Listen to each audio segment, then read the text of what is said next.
Well, that was a bit weird. What on earth was that? Oh, I've just had a complete systems crash. How about that? Hello, everybody. Just hold on. I really have. I've just had a complete systems crash. Let me just check, make sure everything's working okay. What a bumblesome start. Good evening, everybody in Rumble. Welcome. This is Paul English. All right. I have no idea what happened there. Very strange. Very strange. Okay, welcome. Well, that was an awkward start, wasn't it? That really was extremely awkward. Let me just have a look here. Yes, I think I'm going out. Let me just check. I'm terribly sorry, but we've just had a little... I've just had a little thing go bonkers there on me. Right, okay. Welcome. It's Thursday. Still. It's taken me so long to get started. Paul English Live, episode 100 and... Is it 28? It's something like that. Oh, God, that was a bit weird and strange. I've no idea what went on there. Welcome to the show. Yeah, a couple of guests tonight.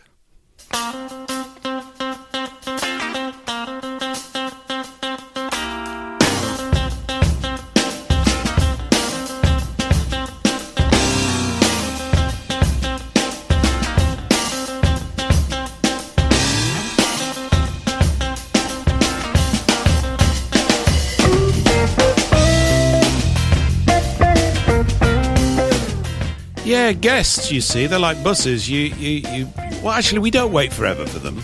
But we've got two guests now. Monica Schaefer's coming up in hour 2, and then Eli James. Eli James is joining us for hour 3.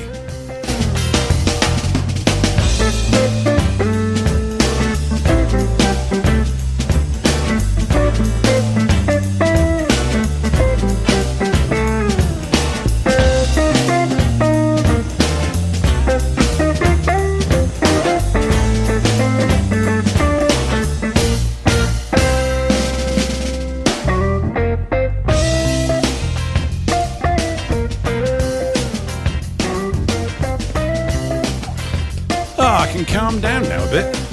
Can I calm down a bit?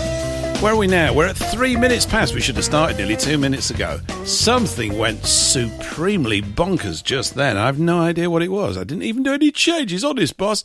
So that was a crazy little start. Anyway, beautiful weather yesterday. Not so good today, but still lovely, wonderful and marvellous. All that kind of stuff. And someone who might know a little bit about the weather, who's also a little bit late to the show, but I didn't want to embarrass him, is Eric Von Essex. Eric, hello, good evening, how are you?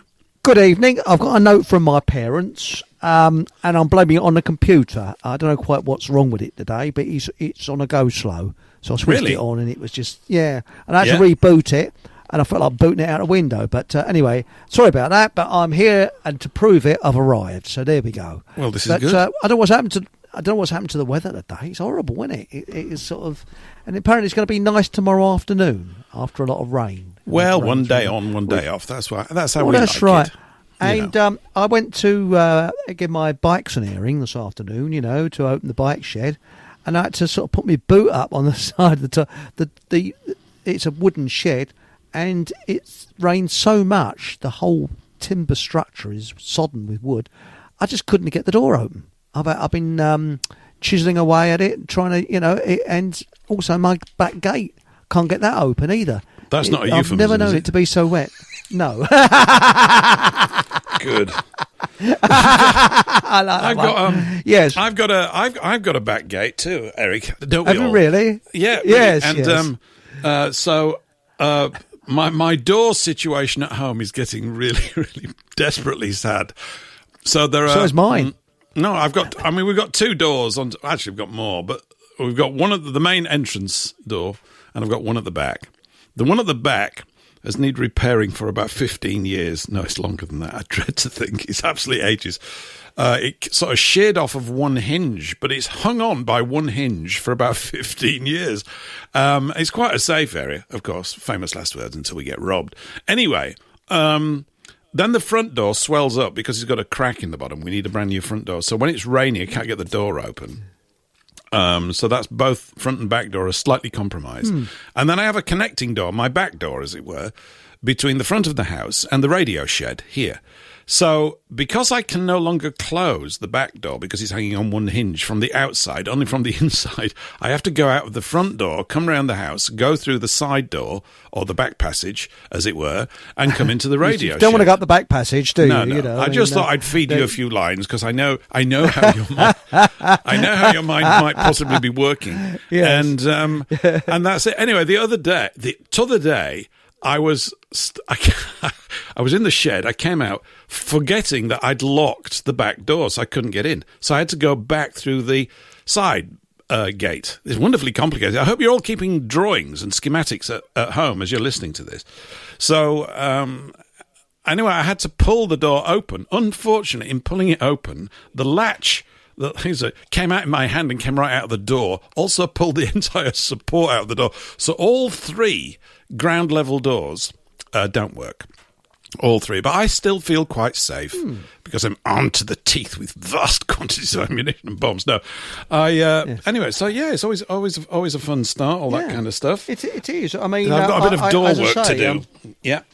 I managed to get my bike door open, but then I couldn't close it again because the wood, I couldn't believe how damp the whole shed was. Inside it's just dry as a bone, but the timber outside, I mean, we've had continuous rain for how long now? Well, the entire year virtually, haven't we? So far, not the entire year, but since, before Christmas we've been rain. I've never known so much rain. And the back gate, I didn't even bother trying to get that open. I thought, well, sod it, I'm going to wait until it dries out a bit before I try.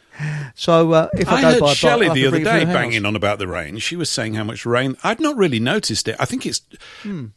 I can't believe it's the end of February. It seemed like Christmas was just over. I'm going, there's February done. It's finished. I mean, the next week's show's in March. I mean, it's just outrageous. It'll be March the whatever, 2nd or 3rd or something like that. So, yeah, it's fast, isn't it? But don't mind. Is. I just can't believe how much rain I was told we'd had because I just don't have that experience at all, really. But that's probably because I've just been locked up in the shed for about 4 weeks at the moment, just pounding away at things and quite enjoying it. Nothing like... Yeah, but shed life's all right, really. If you haven't got a shed, get one. Yes. And if you've got one, get another. I've got a shed. Can't have enough sheds, I've got loads of sheds in my garden. I like sheds. I'm a shed person. I've got my main work shed. Yeah. And I've got my garage where I can work in the back there. So, and then I've got my bike sheds and my tool sheds and things like that all the way around the garden. So you're a sheddist. It's a very exciting life. I'm a sheddist. Yes, I wonder whether I'm shedding anything at all. But I tell you something. What happened the other day? Now, I bought my car insurance off of one of these, these sites where they find the cheapest insurance for you. I won't say which one it is, but it's very confusing. And little hint there. And I didn't know. And there's nothing in where it says that what you get. Well, you do know. Every year I claim £20 back. I get a shopping token or something like that, or a gift token for Halfords or. Anyway, I thought, well, that's all right, I'll get me £20. Oh, no, this year you have to download an app onto your smartphone to claim the token. So I thought, oh, bloody hell, because I don't want a load of crap on my smartphone. So I downloaded the app. Yeah.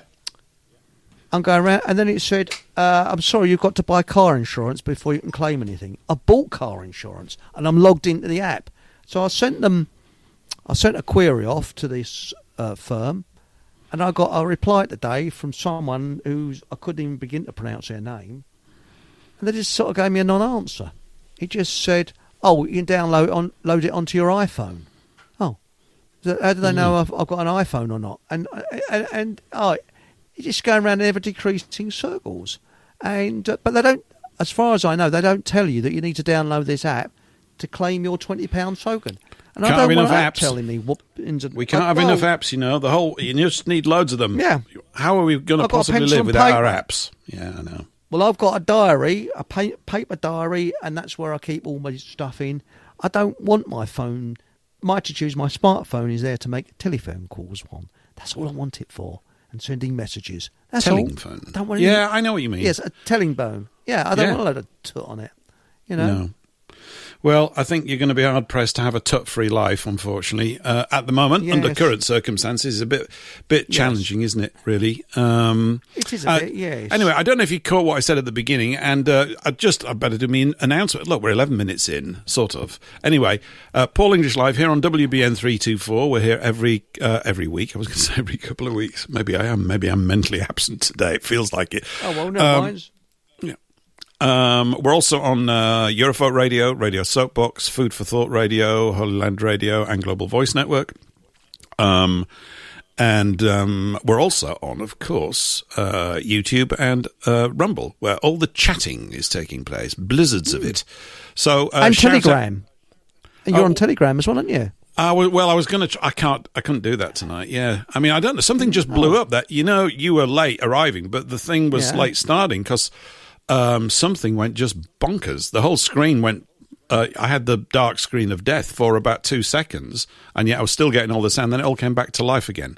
So it's a deep worry, a deep abiding worry, and I won't sleep well tonight because of it. I will. I can care less really, but it all seemed to sort of breathe again. So I think I've had one. Yeah, these things happen with electricity, always at the wrong times and stuff like that. But So, yeah, did I mention, you talking about things like that, did I mention the other week about my application for probate, that I'm making an application for probate? Did I talk about that? No. Well, this is just another little incident, everybody, about the magnificent workings of the infrastructure of this jolly old country. I won't go into all the sort of backstory of it, but basically I had to apply for probate, and I did so on October the 22nd. I know because I have a record of it. And I did it I did it with a good helper, Ali, who was fantastic. She helped me through it because I'm almost like genetically, I suffer from a disease, which is paperitis. If I get paper from official authorities, I sort of slightly go berserk. I'm exactly the same, yeah. It's pathetic. It wears you down, doesn't it? Well, I'm pathetic. Get a kind of stress from it. Yeah. Whereas I hate forms.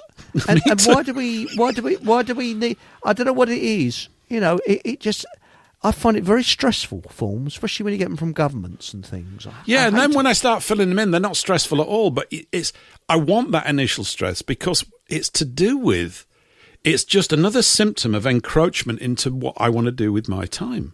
Like, I mean, I don't 100% agree with you. I don't get paid for filling them in, but no. So, and this whole bureaucratic thing is anyway. We'll come back to that returning whinge for the rest of our lives if we don't watch it. But so I feel I needed a bit of help doing it. Actually, in retrospect, I didn't, but I just find it a lot easier if someone's actually casting an eye of what we're doing, and I think it's solid. Anyway, it was solid because I sent everything off, and I got the documents that I needed returned by them, so I knew they'd got them, but not a word from them. So I called them up I think it must have been last Friday, so after last Thursday's show, I think it was, and I was put on hold for, you will be seen to in 45 minutes. Well, it was an important thing, so I just had the phone sat there on speakerphone for 3/4 of an hour whilst I drank 16 cups of tea and did other things, But I get through. And did that out of tune music? Ding, ding, ding, ding, no, they ding, didn't, ding, thankfully.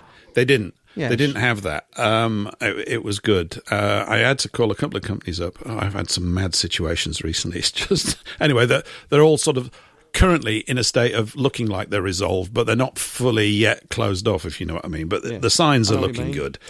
And anyway, I get through to this chap, and I give him all the details. He goes off and checks. He said, "Oh, yeah." He said, "Yeah, we did receive it." I said, "Oh, good." I said, "I thought you must have, because you sent me a letter of acknowledgement back that you'd received it, and you sent me all the documents back that you needed to send me back." He said, "Yeah." He said, "Unfortunately," he said, "you didn't make any payment for the service. It's 300 quid or something." I said, "Oh." He said, "Yeah, we've got no record." I said, "I think," I said, "I did." I said, "Because it was the very last paper check I had in the entire world," which it was. I don't know when you last wrote a check out, but I found a checkbook and I went, "Oh, great," because they don't send me checkbooks anymore. Maybe you have to apply for them. Oh. And, I like to get dressed up when I sign checks. I wear my frock coat and I get my big quill out and pint of ink, and I sat there at the desk. That's what I do, yeah. And I huge florid signatures, and I get a little stamp, and then I give it to a boy and get him to run off to the post office. No, I'm getting carried away. Anyway, so he says, "Let me go and check on the check." So he went and did a bit of checking, and he comes back. He said, "Oh, we did get it." I said, really? He said, yeah. He said it actually cleared on November the 7th. I said, oh, well, that would be about right. I said, it takes a few days to get to you through your systems. You put it in the bank, 5 days, it clears. Yep, cool, great. He said, unfortunately, the department that processes the application thinks you haven't paid, so they haven't started work. That was 4 months ago. I went, wow, 4 months, and they haven't even started. Now, it's normally 6 to 12 weeks. Typical. So, yeah, I'm just, it's just I'm just sharing that. Should I have shared that? I don't know. Maybe it's not even sharing it. It's just an observation. It's just everything that comes back at you. You go, we are in a really bad state. Really bad. It's very, very bad. There's sort of like institutional incompetence everywhere and a lack of accountability. And, I think we've gone through these numbers, haven't we, before? I don't know if we mentioned them last week, but there's something like that over 9 million people on benefits, but 7.5 million people working. Now, that's not going to work out well, is it? How's that going to work? No. Seriously, how's it going to work? Precisely. It's not meant to work, of course. It's by design. No. It's been brought to this condition slowly and inexorably by our enemies who are buried, deep in the bureaucratic systems and all sort of pushing for globalism like Billio because they're all complete simps or desperate to get the money at the end of the month so they can pay their mortgages off, this sort of disease that we've got. They've intentionally and are ongoing gutting any wealth that may be left in this nation on purpose so that we become a dependent people on handouts, which is what communism is all about, right? Yes. So that we can be completely controlled. So when they make these things, this hasn't been handled well by the previous party and all that, it's all complete hog as usual. It's complete nonsense, So it's, it's just a ridiculous situation. But what do we do? What do we do about it, Eric? What do we do? Well, we do this show, don't we? And we have cock-ups and things. But that's right. Other things have to be done. I also have a confession to make to everybody. And some of you are going to be appalled by this. In fact, even in retrospect, I'm slightly appalled by it as well. I joined the Restore political party. How about that? Oh my God, no. Yeah. No. That's it. I'm going to be your local MP. Vote for me. I'll make everything better. You can trust me. Yes. I've not done it for. I've done it for all sorts of reasons, actually, not necessarily the obvious ones. And all sorts of comments have come in. And it's not that I trust Rupert Lowe in one level any more than any of the others. That's not what this is about. I thought, this is just my take on it. I think we're in circumstances that are unlike any other. Now, this could me being a dupe, right? So I'm quite happy to eat humble pie later on down the line. One doesn't like to, but if you get it wrong, you get it wrong. But this is not sort of like the be-all and end-all of my energetic life is to pour my heart and soul into that thing. That's not what I did it for. I want to see how it unfolds, and I thought I might be able to, at times, get a little bit closer to certain meetings or have an incentive to find out just what sort of calibre of individuals may get drawn into it and whether the thing stinks or whether it's straight. It's going to be difficult to tell. I'm not saying that I'm some sort of Sherlock Holmes genius when it comes to tunnelling into organisations, but I do think the circumstances are different. I feel it very strongly that they're different. And, of course, we could be being had. I'm fully aware of that. In other words, because I talked here, didn't I, about the political party that does not exist. And I still like the idea of the political party that doesn't exist because ultimately there isn't a political solution. But I don't think so, not given the current state of affairs. However, I think these circumstances are very different to any I can remember in my lifetime. I don't know what you think, Eric, but I think that they're of a degree of menace that has never been present before. It's on a different level altogether. It's pure. It's communism in our face. That's basically what it is, and we've never had that before. The idea. I mean, when I was a kid, we was brought up with it's a free country and say whatever you want. Can't say down. Now, can you imagine that generation that said that, awakening and seeing what's happened to the country today? It's horrendous. It really is. It is. But I think that by joining the party, you can tell a lot more people about the head of the snake, the usury snake. Well, that's what I was thinking. I thought, it's. I haven't voted for them. Just because I've joined it doesn't mean I'm going to vote. I'm I don't really want to sort of lose my cherry on that front, to be quite honest. I just thought it might be useful to find out the caliber of individuals that get drawn into it, because the word is that the reason why there's been such a large support of it, perceived at least that's what's being reported. I think their membership's over 90,000 now and close on 100,000, which is pretty impressive. But what's that behind that? And I think one of the things that have been said is that many of the people that have come there are people that have never voted, like me, or haven't voted for 25, 30 years. Totally, absolutely discouraged by the whole political space, which I believe is, apart from ardent Labour and Tory lunatics, right, which is the only way you can describe them. I mean, I think that's the general condition for the vast majority of people. So I think it's interesting. And I know that the criticisms are all reasonably sound. It will split the vote on the right, and all this kind of stuff. But I'm not approaching it in my head as if this party can win an election.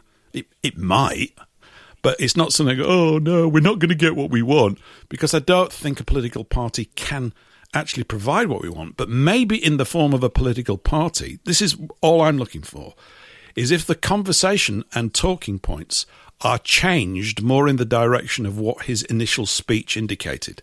I just think it's to do with the general overall flow of the pub conversations need to be brought out into the open. And when someone like that does it, it creates permission for that. Of course, there's a negative to it. You could say, oh, well, we're being set up to create a more intense right-wing party, to create an adversarial nature in the nation, to help them invoke martial law. I was talking to someone the other night only about it, and he brought all these points up. I said they're completely valid points. The problem is neither you nor I know exactly what it is that they're doing. And, that's all part and parcel of the process. But we will see. We'll see. So if you're appalled by what I've done, type in, Paul, you're an absolute arse.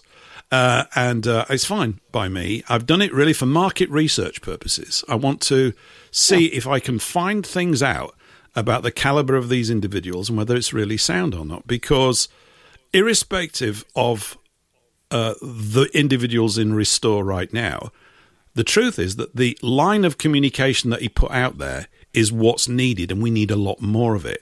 And I know, the criticism has come back is, well, he hasn't done this, and he hasn't done that, and he hasn't promised it. Well, he had 7 minutes, right? The idea is to make a marker. This thing's going to take time. Everybody's got momentum, don't they, in their lives going a particular way. Yes. And you don't realise just how kind of quietly, relentlessly gloomy everything keeps on getting, because we're a point people, and we are going to have a laugh. Yeah, we are. Absolutely impossible not to.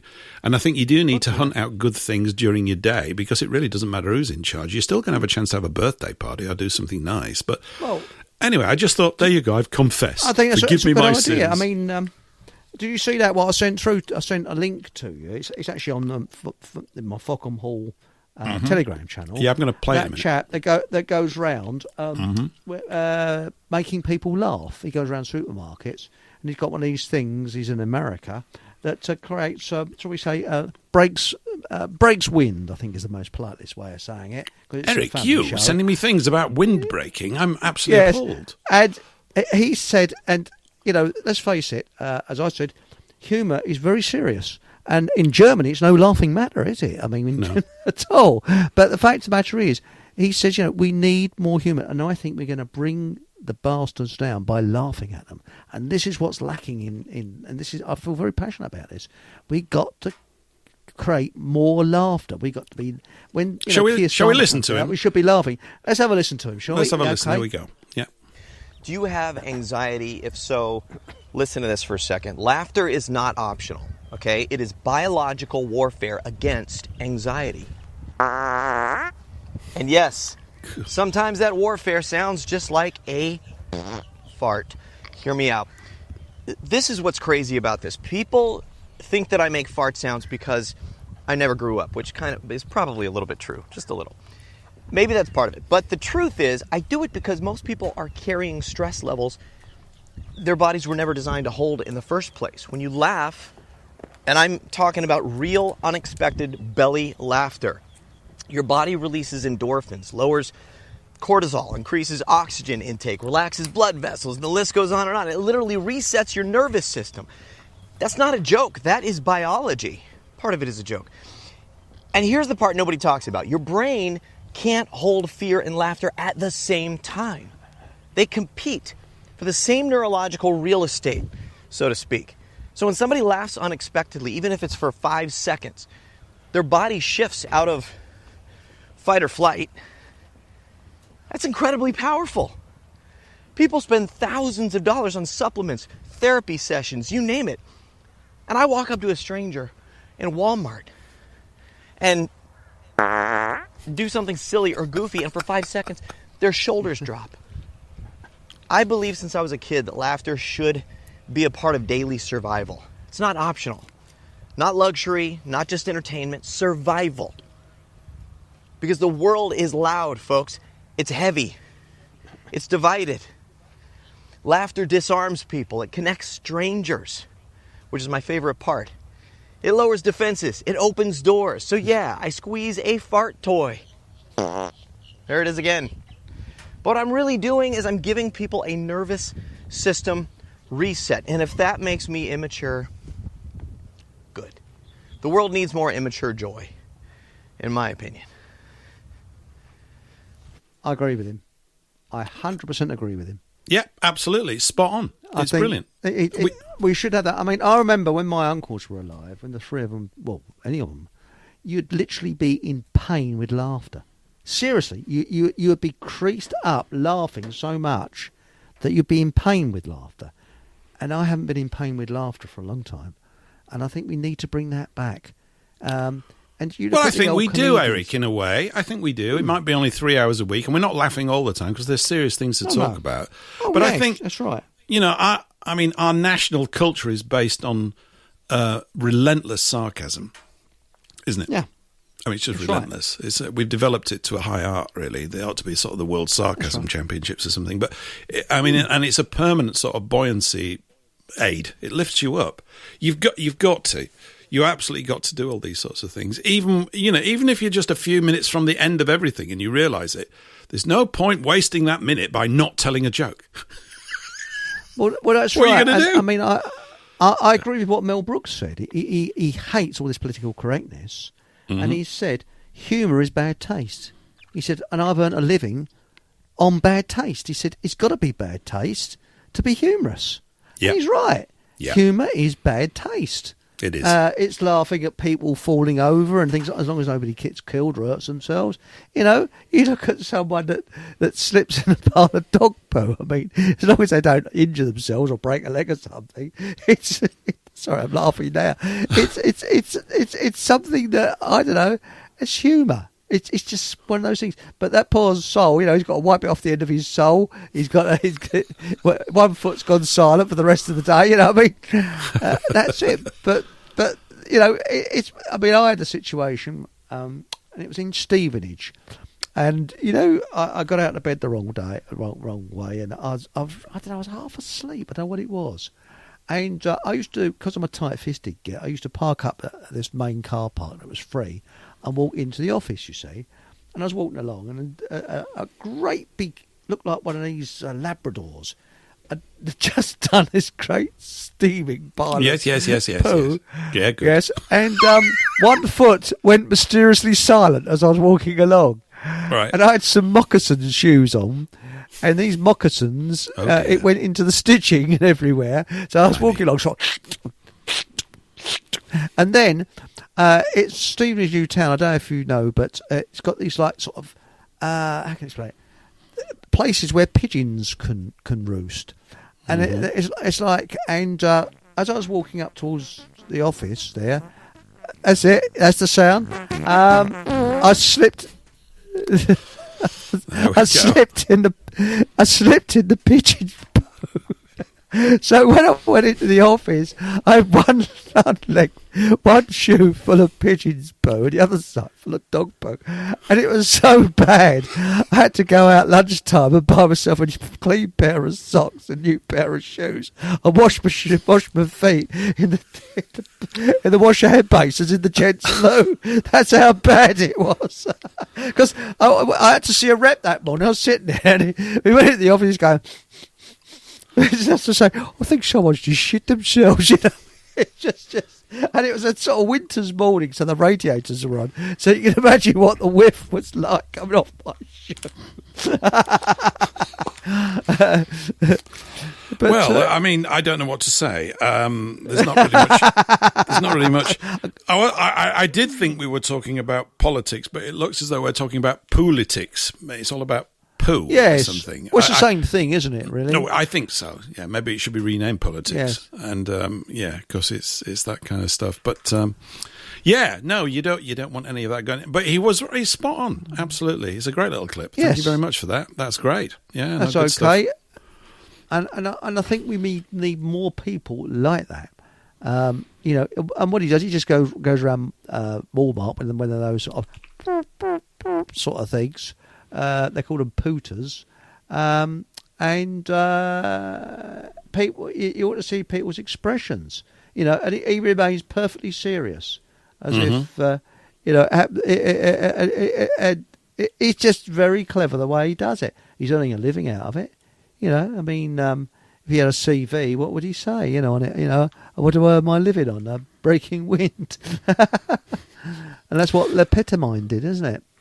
It is. Yes, it is. He did quite well out of all that. But I think, you can't beat a good bit of lavatorial humour every now and again. I mean, the fact that we get it here every week non-stop is absolutely.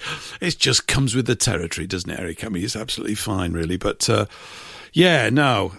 of these sorts of things in terms of. How do we cope with all this stress? I mean, I'll be honest with you. I never knew what stress was until somebody sort of spelled it out. But I have experienced it.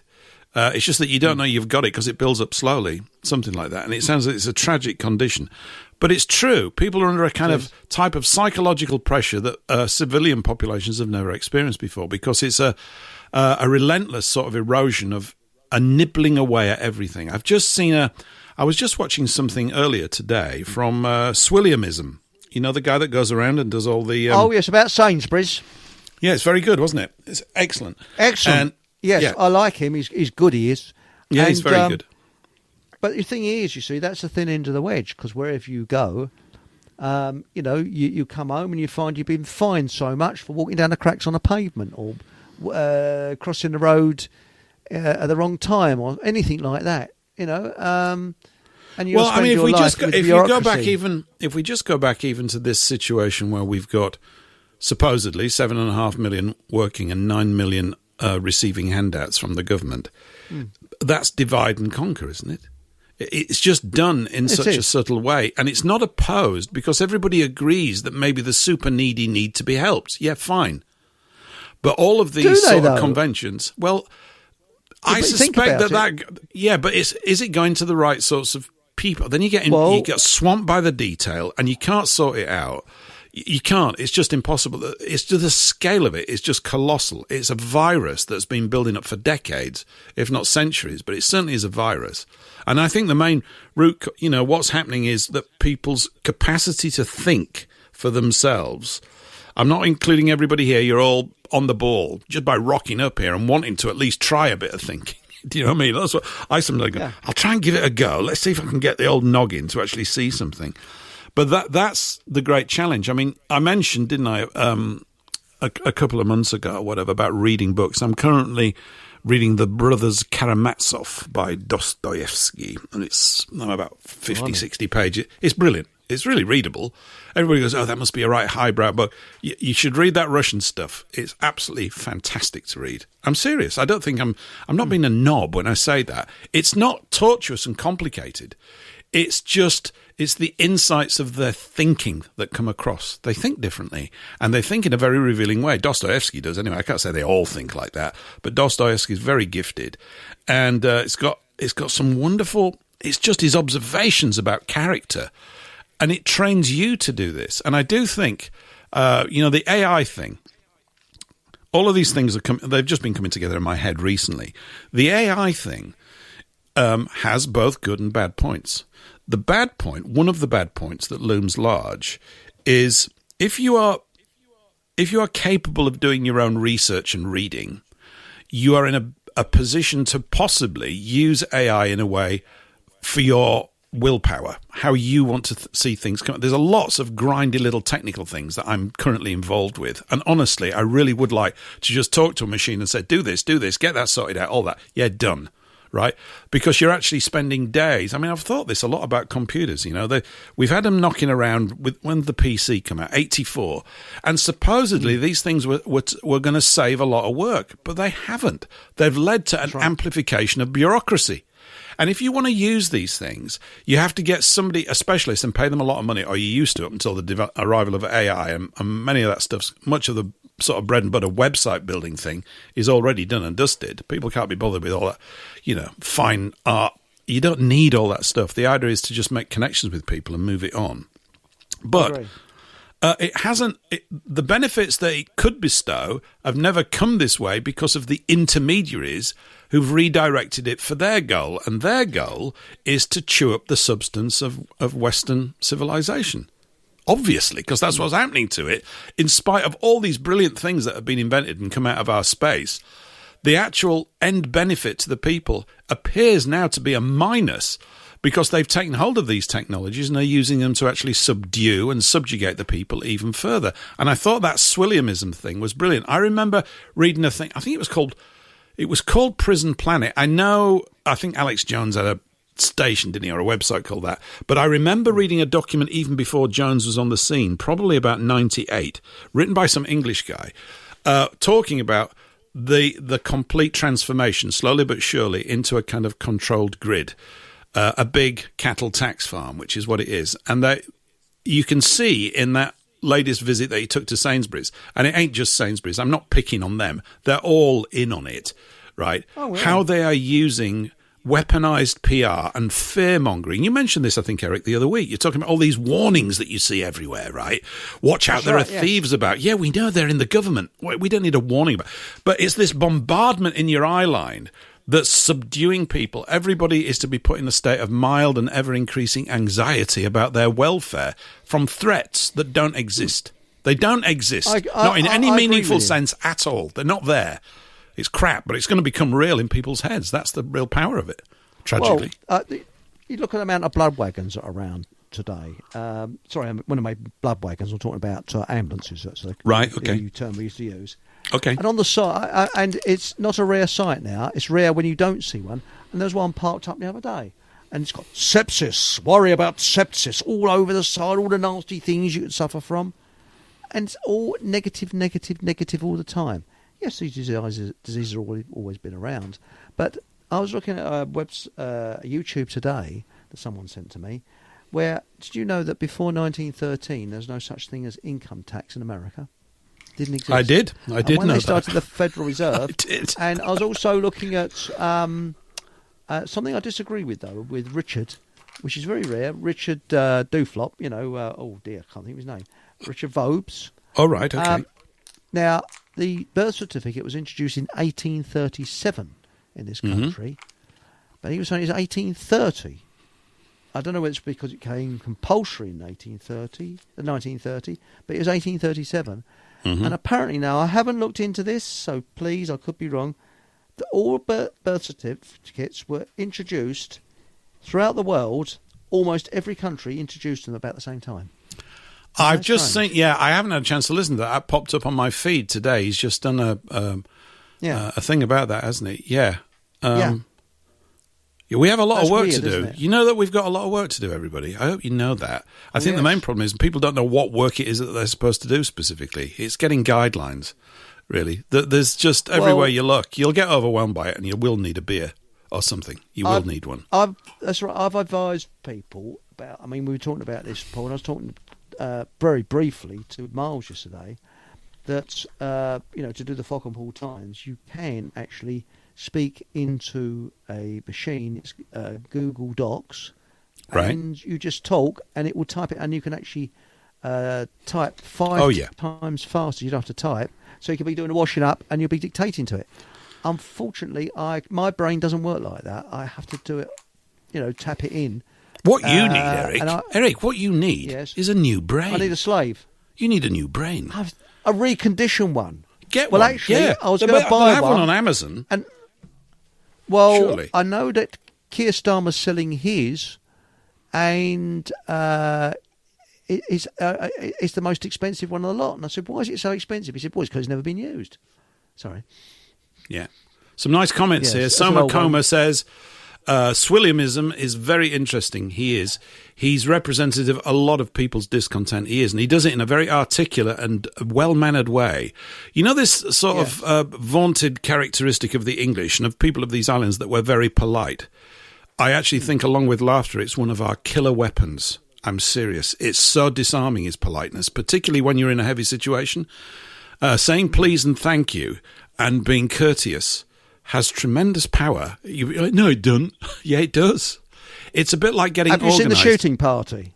Have you seen the film The Shooting Party? No, I haven't seen it a long time ago. Is that the one with James Mason in it? James Is Mason, it that one? and it was actually, someone gets shot actually, on the party. Well, no, what happens, there were grouse shooting, and there was a protester, and I think it was one of the lovies, I can't think of his name now, and Larry. He said, and Larry, was it Larry? No, it was Sir John Gielgud, who acted like this.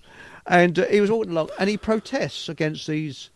He comes up to James Mason. He's protesting about the grouse shooting or pheasant shooting, and they're so polite to each other, and they sort of raise their hats, and that's what I want to bring back. That politeness. They agree to disagree, but they were not rude to each other, and that's fantastic, and that's what I like.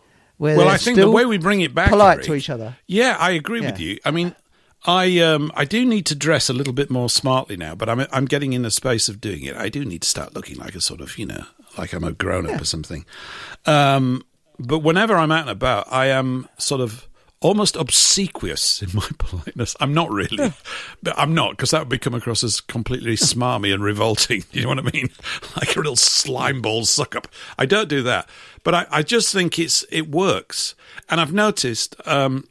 not that I'm looking for it, but everybody that you meet, if you take some extra buoyancy and optimist tablets every morning, if you're feeling a bit sort of low in this department, I mean, they've got to be some, right?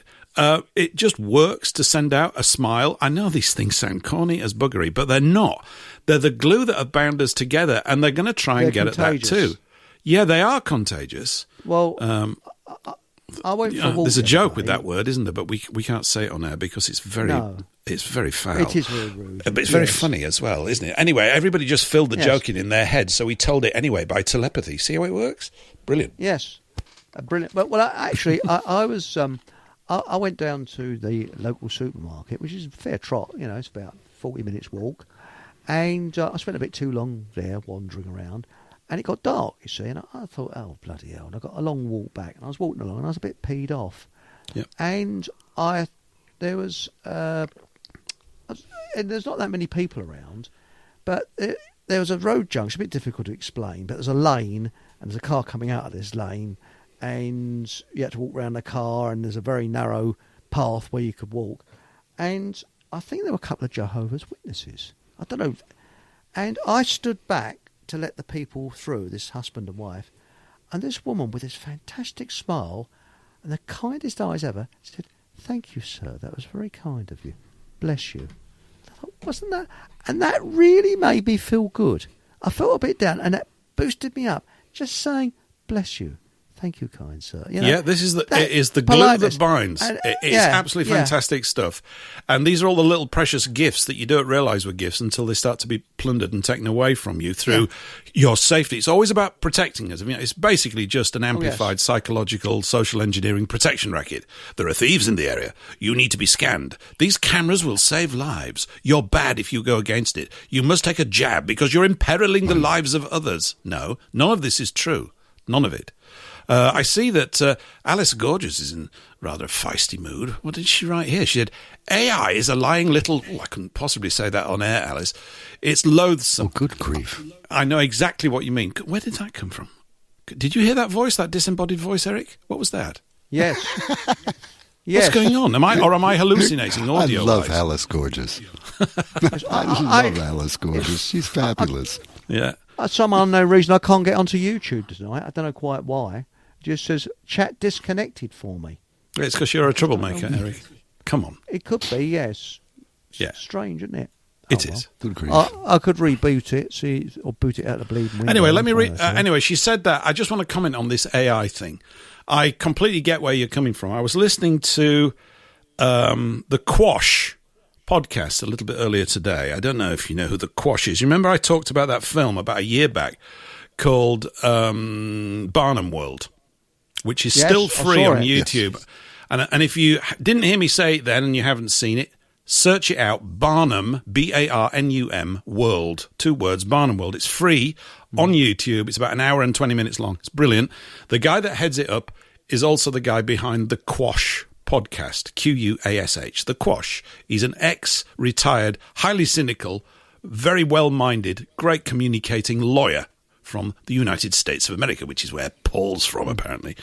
Oh, that kind of stuff. Yes. Anyway, he was doing a thing today about AI, and I've heard several things like this, but it's very good listen, about 45 minutes long, something like that. And he was having a discussion, I don't know with which one, maybe ChatGPT, because that's the one that everybody says, that's the one that's getting embossed in our heads, you know, whether it's the best one or not. But he was going through all of the questions that he was putting to it. And he slowly but surely prized it open so that it effectively said, yes, programmers have programmed me to lie wherever's necessary and to obfuscate things and to cover stuff up. Now, if you're listening to this sort of show and shows similar to this, as I mentioned earlier, you're already in a position where you are armed with the question mark. This is a muscle that we've all got to keep working on. It'll atrophy otherwise. You've got to keep it going. And I think if you read, I'm quite serious about it, if you actually read, that is, you sit down with a book and you learn to concentrate for 45 minutes or an hour at a time and go into different spaces and empower your imagination, it has the same tonic effect as laughter and as politeness and all these other qualities that actually lift you up. You begin to feel more solid and less threatened by the rubbish out there, because we're actually stronger, I would suspect, than we normally feel, simply because we're overwhelmed by all this guff. So AI can be useful, but you must be a reader. The big problem is the vast majority or the reading rates, the rates of people actually reading books and being able to concentrate on a 500-page thing, right, is dropping like a stone. And this means, I suspect, here's the real danger is babies that are being born now, and of course there aren't enough white babies being born. I'm sorry if I upset you, but it's simply true. And when they are being born, too many of them are being aborted because of the whole situation, particularly in England. It's 48% abortion rate or something Patrick was sending me the other day, which of course is sick, right? What? It's sick. Yeah, it's sick. It's just sick. You know, we are a diseased, sick society on that level. But this is just another symptom of this main disease at the bottom. But they're going to grow up with smartphones and thinking that they're talking to something and that it's telling things straight because they've got no frame of reference or context to dispute with it, and they don't know how to dispute with it. And if they don't read books or become aware of the rich history that has been written down, of course that takes effort and time away from your Xbox. Oh, I sound like an old fart. I'm sure people don't even use Xboxes now, but whatever they're using, right, you've got to make that commitment. I'm not addressing this to you, listeners, here in Rumble and YouTube. I know where you're all at. But the gist of it, that is the problem. So we're going to end up with generations of youths. We were all youths, weren't we, when we were younger, who will lack the cognitive skill to be able to interrogate this thing. What was good about this show is he was interrogating it, and he was dealing with it like a lawyer would in a cross-examination. And it just slowly but surely said, I lie about 9/11 because it would reflect badly on figures of authority. I've been programmed to do that. Now that we know that, and you can, if you can remember that, so it's not from that point of view that I'm viewing it. I've never talked to ChatGPT. I'm not interested in what it thinks it knows. I couldn't care less. What's the point of that? Even if it knew everything, right? I don't want to know it. I want to know what Bob Smith, my neighbour 300 yards away, knows about stuff, because I can go and work with him, possibly, and get some stuff done. But in terms of all this tedious, grindy programming stuff, which they've had the high ground on because they've been able to afford the big salaries for a long time, us little guys, us peasants in our distributed network of happiness and farting and all the other things that we're doing, we've now got a tool that we could use a bit to lift us up. So maybe I'm being too optimistic about it. I don't feel overly optimistic. I'm quite I'm trying to be even-handed about it. It is definitely going to be used and is being used for very bad things that are going to amplify the power of the other side, a bit like all these surveillance camera stuff and all this, and it's always for your safety. Whereas the greatest thing that could be done for our safety is to completely crush the bank, crush the political structure, shut down the Home Office, sack them all, and make them reapply for their jobs. Something I agree like with that. you. Something like that. And I actually think that Ray Bradbury's novel, Fahrenheit 451, Yep. people talk about 1984, which was George Orwell, but I think Ray Bradbury was also close to the truth, because I've got a feeling in the not too distant future they will make it that you because there's terrible things in books, there will be like Ray Bradbury's book, people coming around, you're being sent to jail because you've got books in your house, because you've got to read what is actually coming off of the internet that the government can censor. But mate, if they came in my house, I'm toast. If they came in my house, I'm toast. I'm serious. Yeah. I've got stuff under here that's like, got warning, poisonous to the mind. It's everywhere. Well, I don't think I'm here. the only person like that. I've got multiple copies of certain things. I've actually got a book. I've got 2 copies of a book that's worth 700 quid per copy. How about that? I don't need 2 copies. If anybody wants to send me 700 quid, it's a surprise. I'll send you the book. You get plenty of pages. It's 1,200 pages long.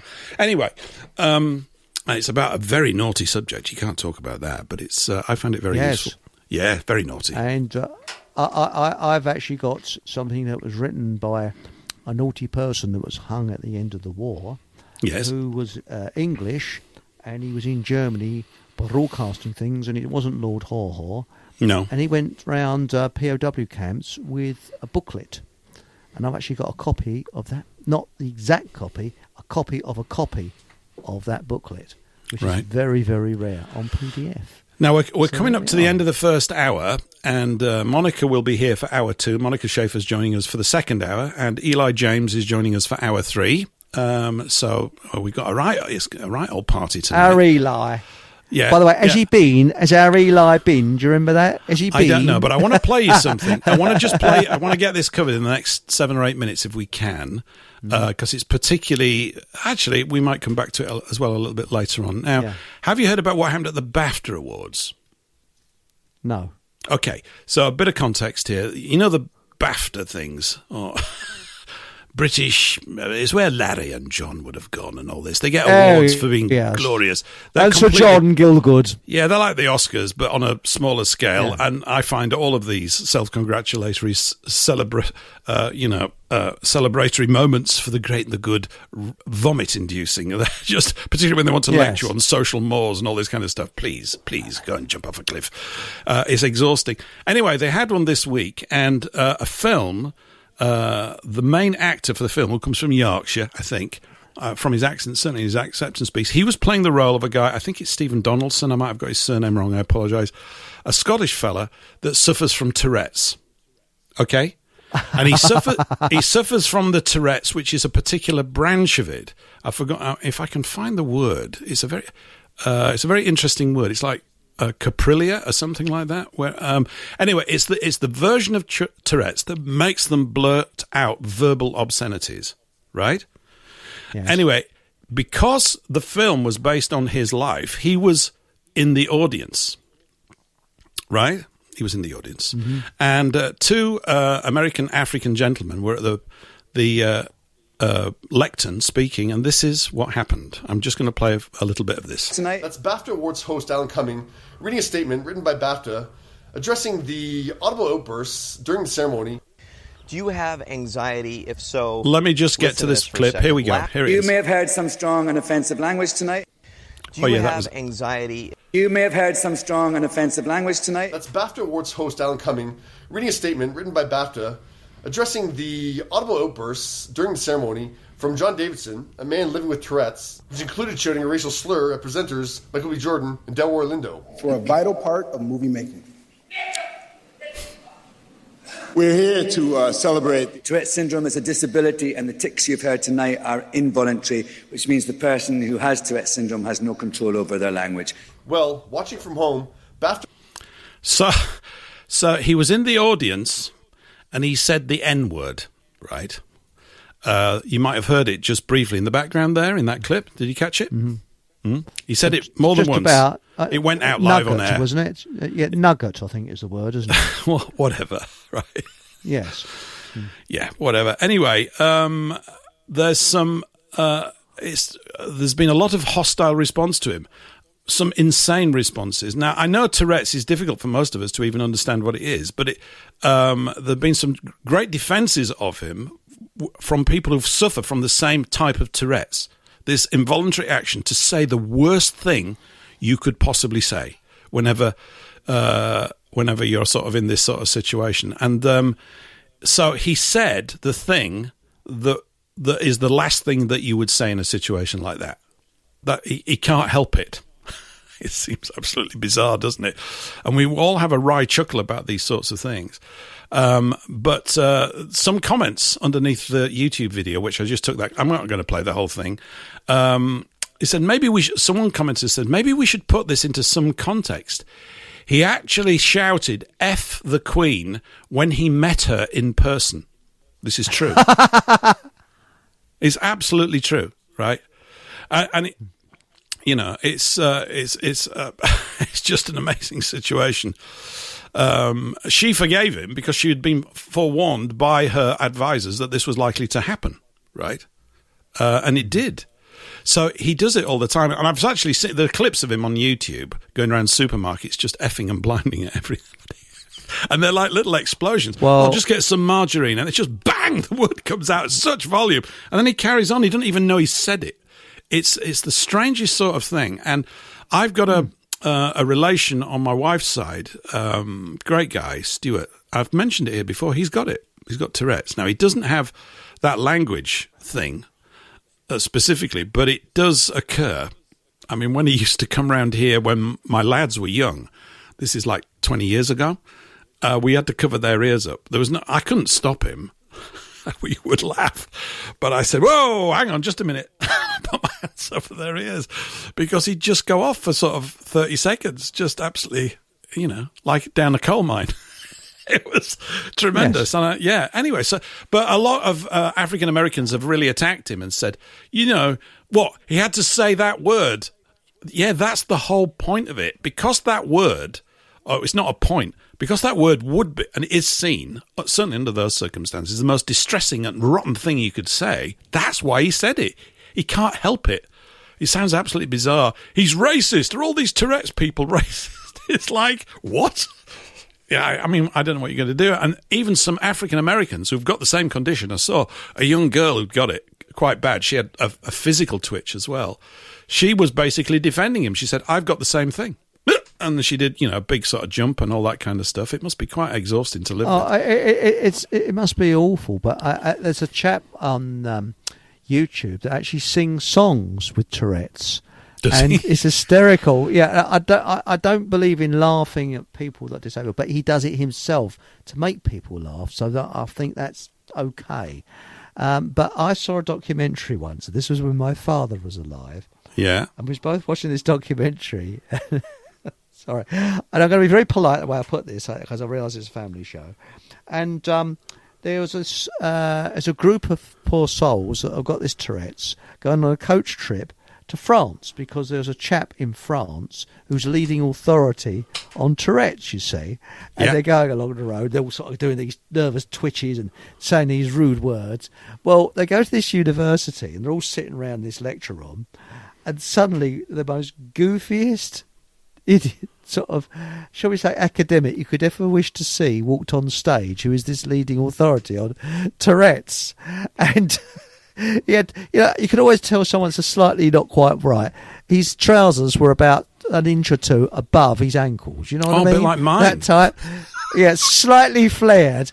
And they all shouted all at once a word that rhymes with anchor. Really? Yes. If any of you out there know what word, I have no idea what Eric's No, referring to. no. But if you know what word it is, type it in the chat. And it Yes. rhymes with anchor. Anyway, Eric, we're at the end of hour 1. I've got to play a song because Monica will be on momentarily. We're just going to take a short break for this song. I caught this. I think Patrick sent me this some months ago. You know how he's got 800 trillion records or something. Bloody hell. Yeah, he's got just it's a disease with him. I mean, he's not well. Anyway, this is called Dragging the Line by Tommy Jones from 1971. I hope we don't get into trouble, but we're already in a lot of trouble, so whatever. We'll be back on the other side of this song. If only I could turn it on. Yes. So let me just do that. Hang on just a minute. Get back there, will you? Here we go. Sorry about this. This is all to do with the beginning. Quite a nice bass line.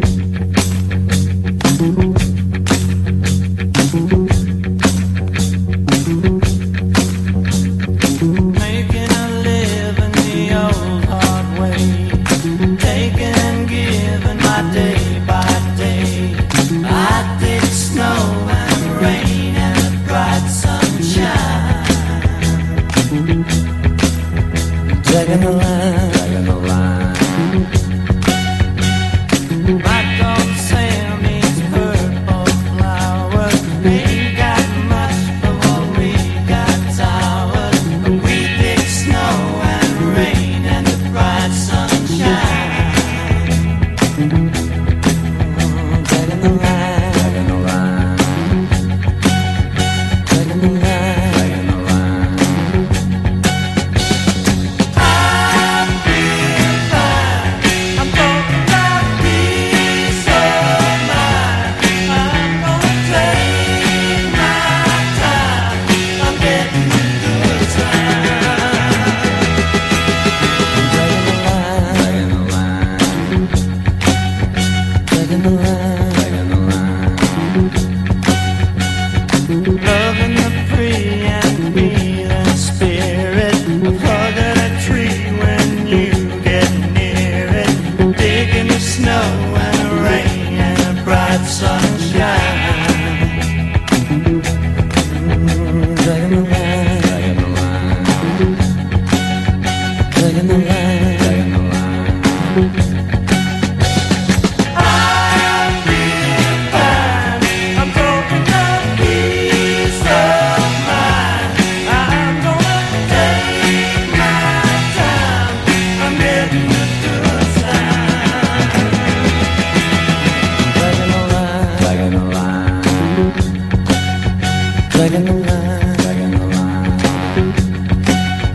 dragging the la la la la la la, dragging the la la la la,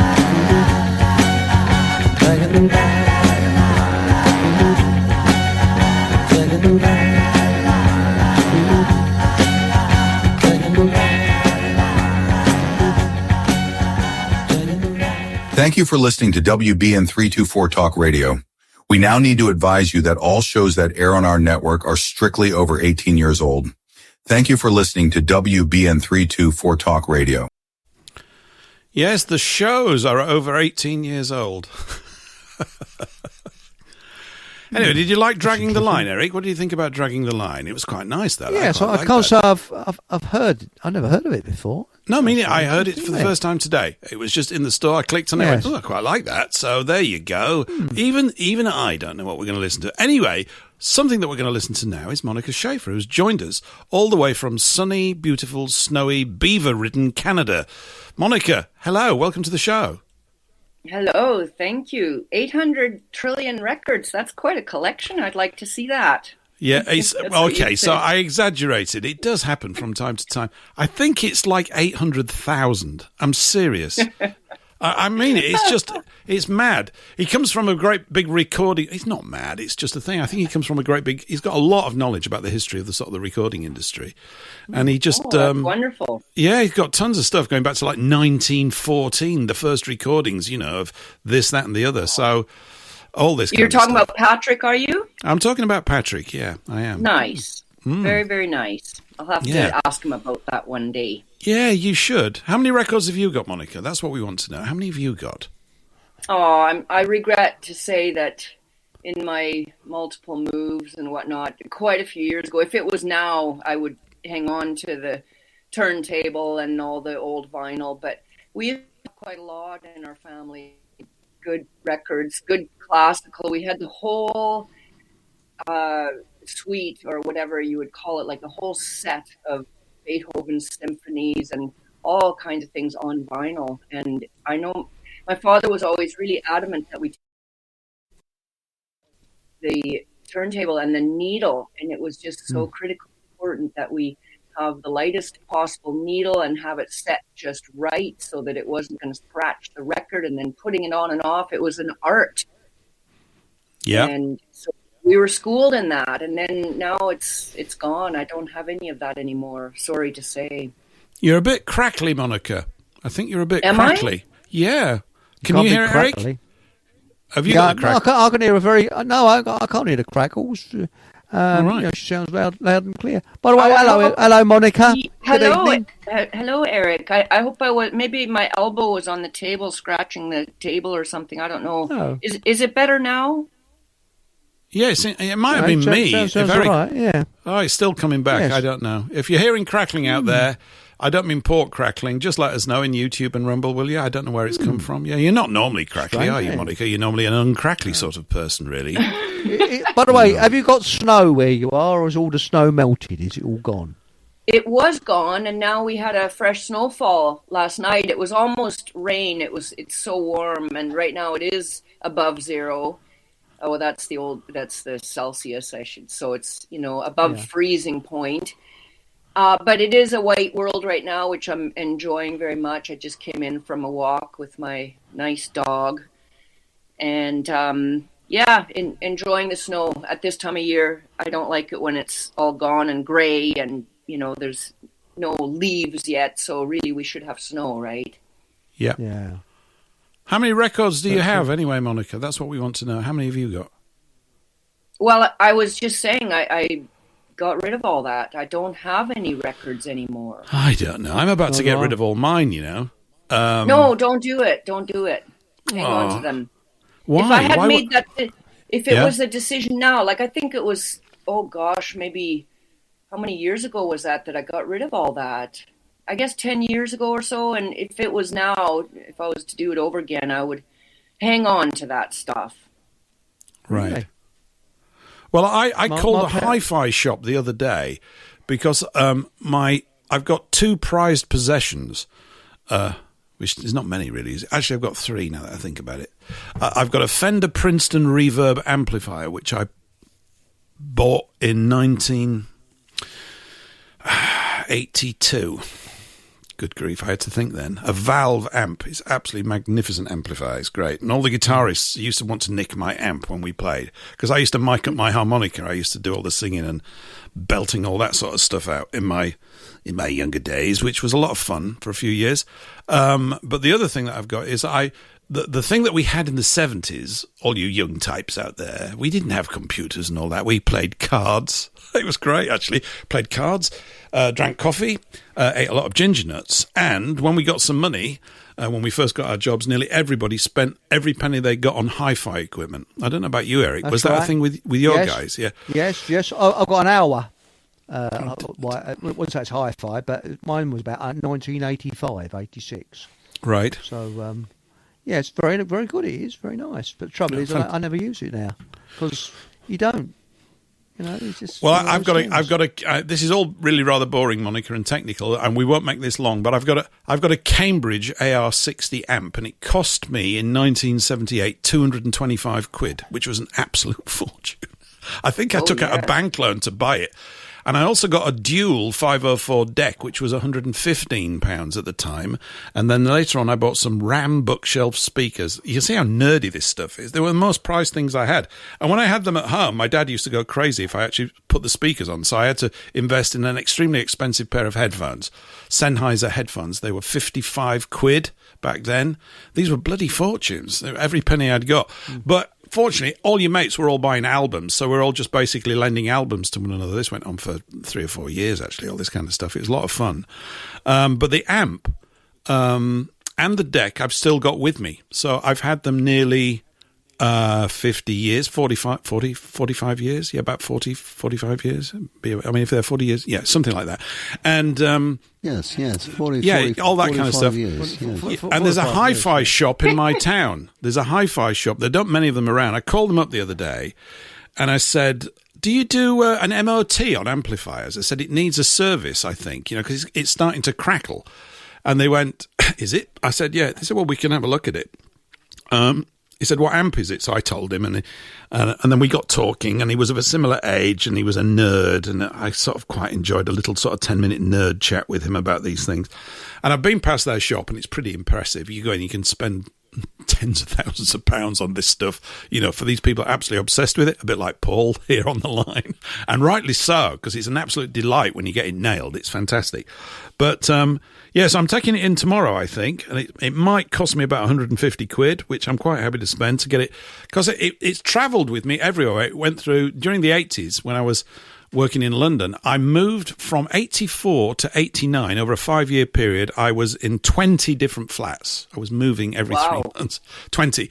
Because we all worked in this company, and everybody wanted somebody to move in and cover the rent for them. And then someone would move out and go to another place, and everybody was I'm going to go and live with so-and-so for a bit. And it was a bit like that. It was very bohemian and really rather fun. And I dragged this thing around with me everywhere, and it never, ever failed me. It's just that the volume control's gone. And then I've got my albums, Monica, and I don't know what to do with them, because we had a cat. This is not particularly historically interesting for everybody. We had a cat. I didn't have it. My wife bought a cat, and the cat took great delight on scratching all the spines of the albums, because they were at floor level. Oh, no. Yeah, they're shredded. All the spines of the album sleeves. There's a guy around here buys them, and I said, look, I might give them all to you. He said, you don't want to get rid of them. I said, well, but you're in the business of buying them. He said, yeah, but you don't want to do that. I said, I do. They're very heavy. I remember I've lugged them. God, they weigh a ton to albums, don't they? I said, would it be a matter if all the spines were... He said, no, I won't mind. So I don't know what I'll do now. You might be swinging me the other way, but yeah, putting the needle on the record, they still sound better. And that whole palaver of taking the album out of the sleeve, looking at the liner notes, the sleeve design, the size of it, putting it on, it's great stuff. I'm definitely an old fart now. I think I've really achieved. It is good stuff, and actually, young people are becoming very coming aware back. That the sound is warmer. Yeah, it's better. Somehow, it's a different type of frequency or something. I don't know the physics of it, but it is a warmer sound than the digital stuff. It is. Explain it. Yeah, and now over to Paul, our resident audio expert, a man who is permanently operating at 48,000 kilohertz frequency. Paul, over to you. Well, actually, I do have a turntable here. I have 3 turntables in storage in Minnesota. My entire record collection is in Minnesota, and I desperately miss it because I have 0 albums here where I am. But the reason that analog albums sound better is analog. Instruments are analog. They make signals that are sine waves, that are perfect sine waves. They have harmonics, which are double frequencies and half frequencies. They have subharmonics. They have superharmonics.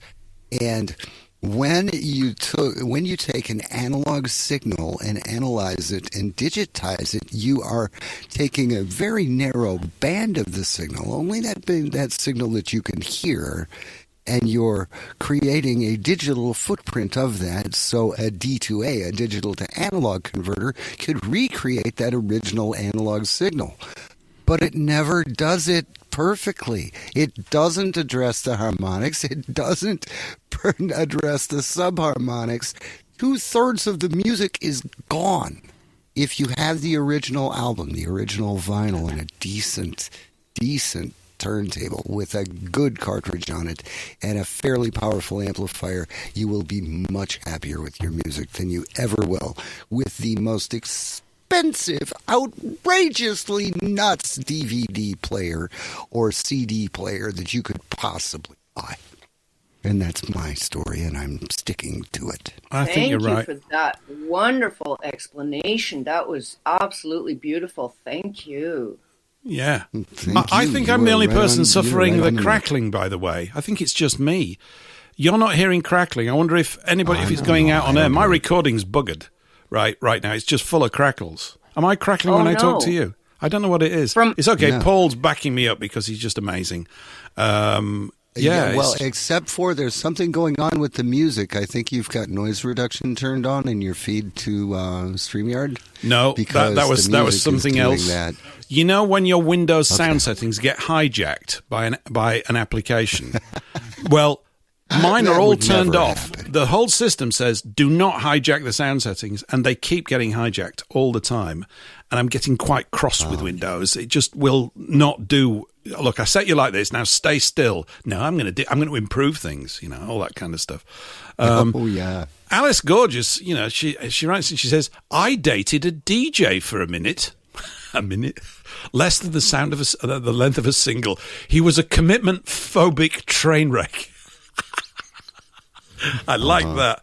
A commitment phobic train wreck. Well, you can pick 'em, Alice. I don't know. DJs, you know, because they all talk like this, don't they? And everything's just great. No. So, yeah. That's probably because he saw the movie Play Misty for Me, and he was just terrified of being alone with a woman at any time for any reason. Listen, this crackling's driving me bonkers. So I'm going to turn my sound. This means you won't be going out. You can talk amongst yourselves, and I'm going to lose. There's going to be a gap in my recording here. So say something interesting. This is going to take about 20 seconds. I'm going to turn it off, and I'm going to reboot the whole system up because there's something not quite right here. Okay, I'll be back in 20 seconds, I hope. I've just got to. So you can still talk. Yeah. I just won't be able to hear you. Oh, You can yes. talk all about me. As a job, he is a tailor now, and the other prisoners affectionately call him either Opa or Herr Schneider. And Herr Schneider means, you know, Mr. Taylor in German. Yes. And he says that the previous three prisoners who had that prison job, you know, being the tailor, fixing prison clothes, fixing torn up clothes and that kind of thing, they knew how to read the Quran, but none of them knew how to read the instruction manual for the machine, the sewing machine. And so each one of them in their turn broke the machine, did not fix the broken clothes, but broke the machine, leading to very expensive repairs of the sewing machine. Yeah. Now, Alfred, he has a wonderful resume of, you know, besides his IBM job that he used to work at, he was sewing stuff, and he has an industrial sewing machine. And what in particular he was sewing, he patented the hardware for it, and then designed, you know, prototypes of these rain gear for when you're riding a recumbent bicycle. Oh yes, she's a bike enthusiast as well. Yes, and you know, if you want to ride to work in your three-piece suit and tie with your briefcase on your bicycle carrier, and then the downpour comes, you need to be able to protect yourself so you don't get to work in just a total mess. And he designed something that worked very, very well and required an industrial sewing machine for that. And he invented this piece, designed it, I guess you could say. And he still has a website up on that. It's Alfred's AWS.de. Hang on, Alfred's AWS. Is it all in German? Well, just no, you've got English or German, the choice. Once you get the opening page, the home page, you can go either English or German. And the English, it says UK after So it's the English. Alfred's AWD.de. No. Slow down. Alfred's AWS. So Alfred SAWS dot DE. So Alfred's Sorry, I've got all muddled up. All here.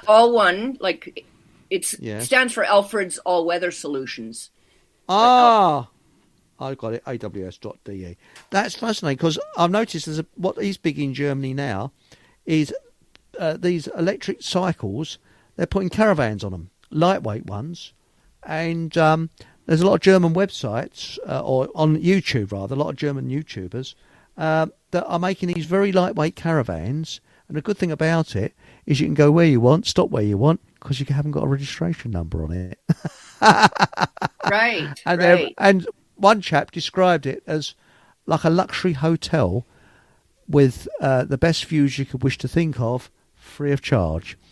And they're really luxurious inside, obviously lightweight, and they make the walls out of polystyrene, would you believe, to make them lightweight.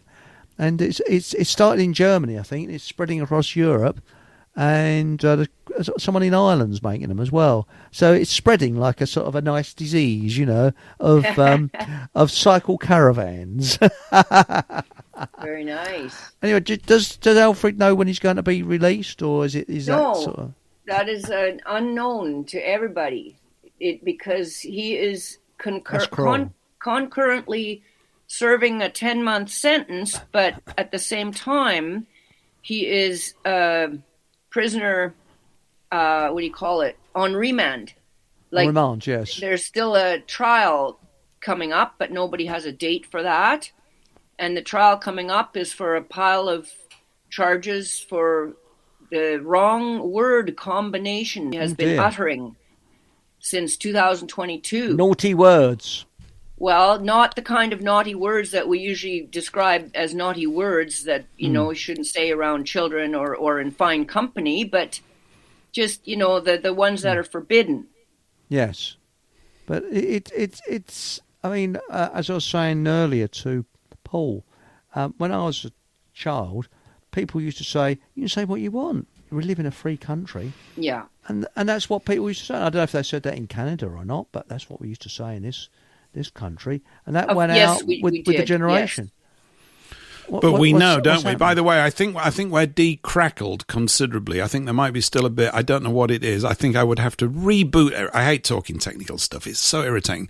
But I think I'd have to reboot the machine. We'd be offline for 10 minutes, and that's not acceptable. So I think it's reduced considerably. I can see some people. It would allow it was me, Monica, whatever it was. Something going on here at this end. If you went off for 10 minutes, it would allow us to really get into the juicy parts of the stories, because you told us to talk about you.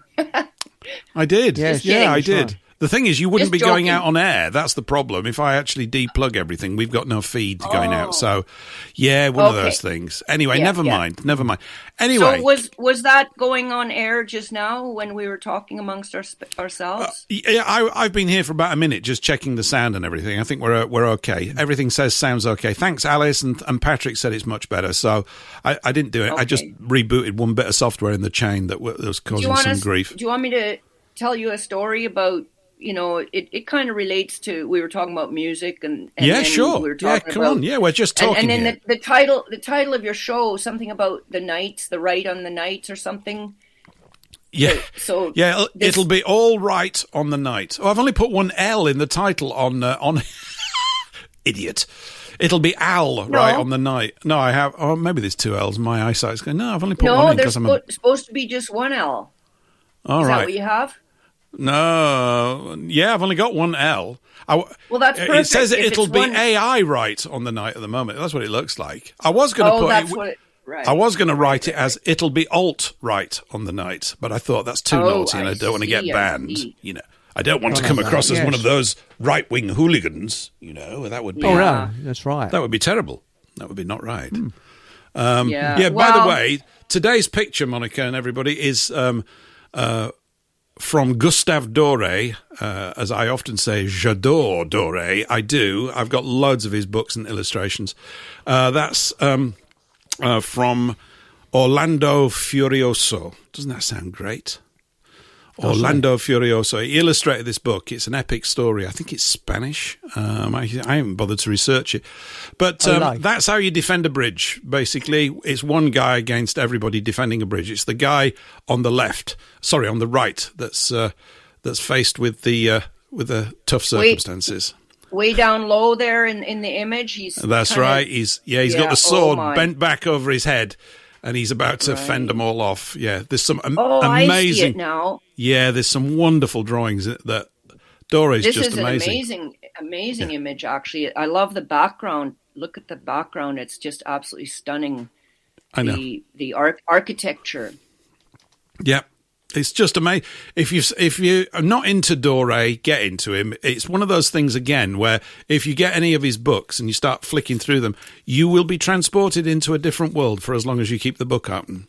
You will. I do. I've got loads of them, and I bought them 40 years ago, 45 years ago. I did actually, and they're tremendous. He illustrated Tennyson's book about King Arthur, which is just fantastic. And the Bible, he did loads of Bible illustrations, and I tell you, whoa, that lad could draw, because they're all engravings, they all went to engravers for book prints and everything. So this is the sort of quality that you got. If you could afford a book, I guess, in the 1860s, 70s or 80s, whenever he was drawing, it was 19th century stuff, all this. So tremendous illustrator. Yeah, I just love all this stuff. It's a propellant for the imagination. And it works. It really does work. There's a wonderful one with I think it might be the same guy, Victorious at one end, with about 100 heads that he's chopped off. It's quite savage, is the story. But then they were savage times. So, and in a way, it's kind of emblematic. Not that I'm trying to be violent about things, but it kind of sums up kind of our situation, to some degree. Yes. And that's not that I necessarily focus on what the picture's about in the shows. I just dig up a nice picture and go, I like that, we'll have that, and we'll see what happens. So that's how it kind of works. It's good to hear about the picture and the background about it. And you were talking about violent times. Those were violent times. Well, I think that we are living in extreme war conditions now. Yes. But it's different, right? Because it's not outright violence with people with their swords drawn like in the image there, and so it's very different, but that makes it more dangerous in many ways because so many people are just not aware of it yet. I have a little story to tell you. So we have this very, very, very friendly organization in Canada. It's called Canadian Anti-Hate Network. You can guess which tribe is behind that. I can't. Hang on. Oh, right. I see what you're getting at. Oh, yeah. We can't go there. Anyway, no, please, Jehovah's carry Witnesses. On. Jehovah's Witnesses. Right. Anyway, so they actually, I didn't know this before, but Paul Frum, he knows this very well about them. He's been dealing with them for quite some time. And they get government funding. They get grants from the government. They get grants from various other institutions. So that means, in effect, we are paying for them to do their work that they do with their anti-hate network. And I think that we all know what that's about. Just turn it around. It really is upside down. So there was an event last summer in Vancouver, and it was a gathering of people I'd never heard of this organization, Exiles of the Golden Dawn or Golden Age. I can't remember actually, but that's not really that important. It's just a gathering of people of European descent, shall we say. Okay. And this Canadian Anti-Hate Network, CAN, they took pictures. They had a spy at probably in another building nearby, and out the window with their telephoto lens camera, took pictures of all the people entering the building where this gathering was taking place. And then they put that out on their website, and they put out something to the public saying, help us identify these people. Like maybe they took pictures of 50 people and 20 of them they didn't know who they were, so they put those out, fanned it out widely and said, help us identify these people. Now, why do you think they would want to do that? What would come next?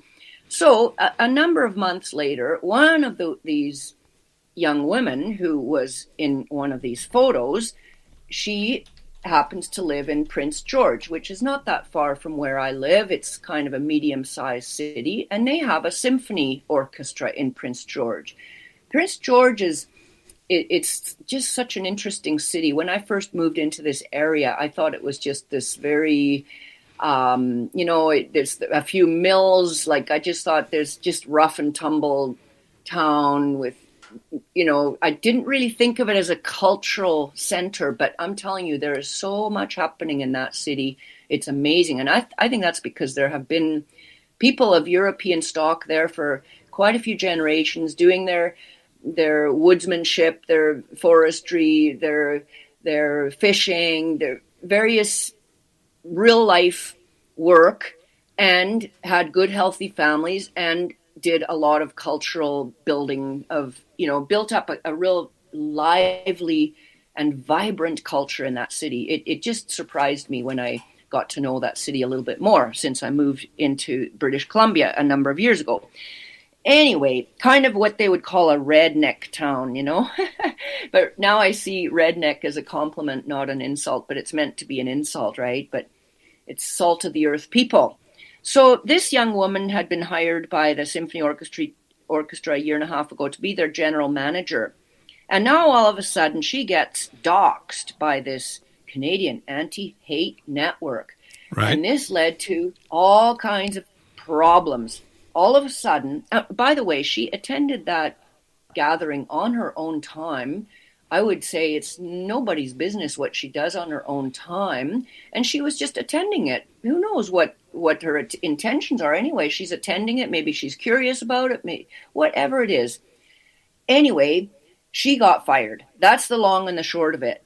And you would think it would be over with that. But now it's got its ripple effect in other organizations, such as the fiddling community there, because she happens to be a violin player, but she's also a fiddler, and she's involved in the fiddling club there. And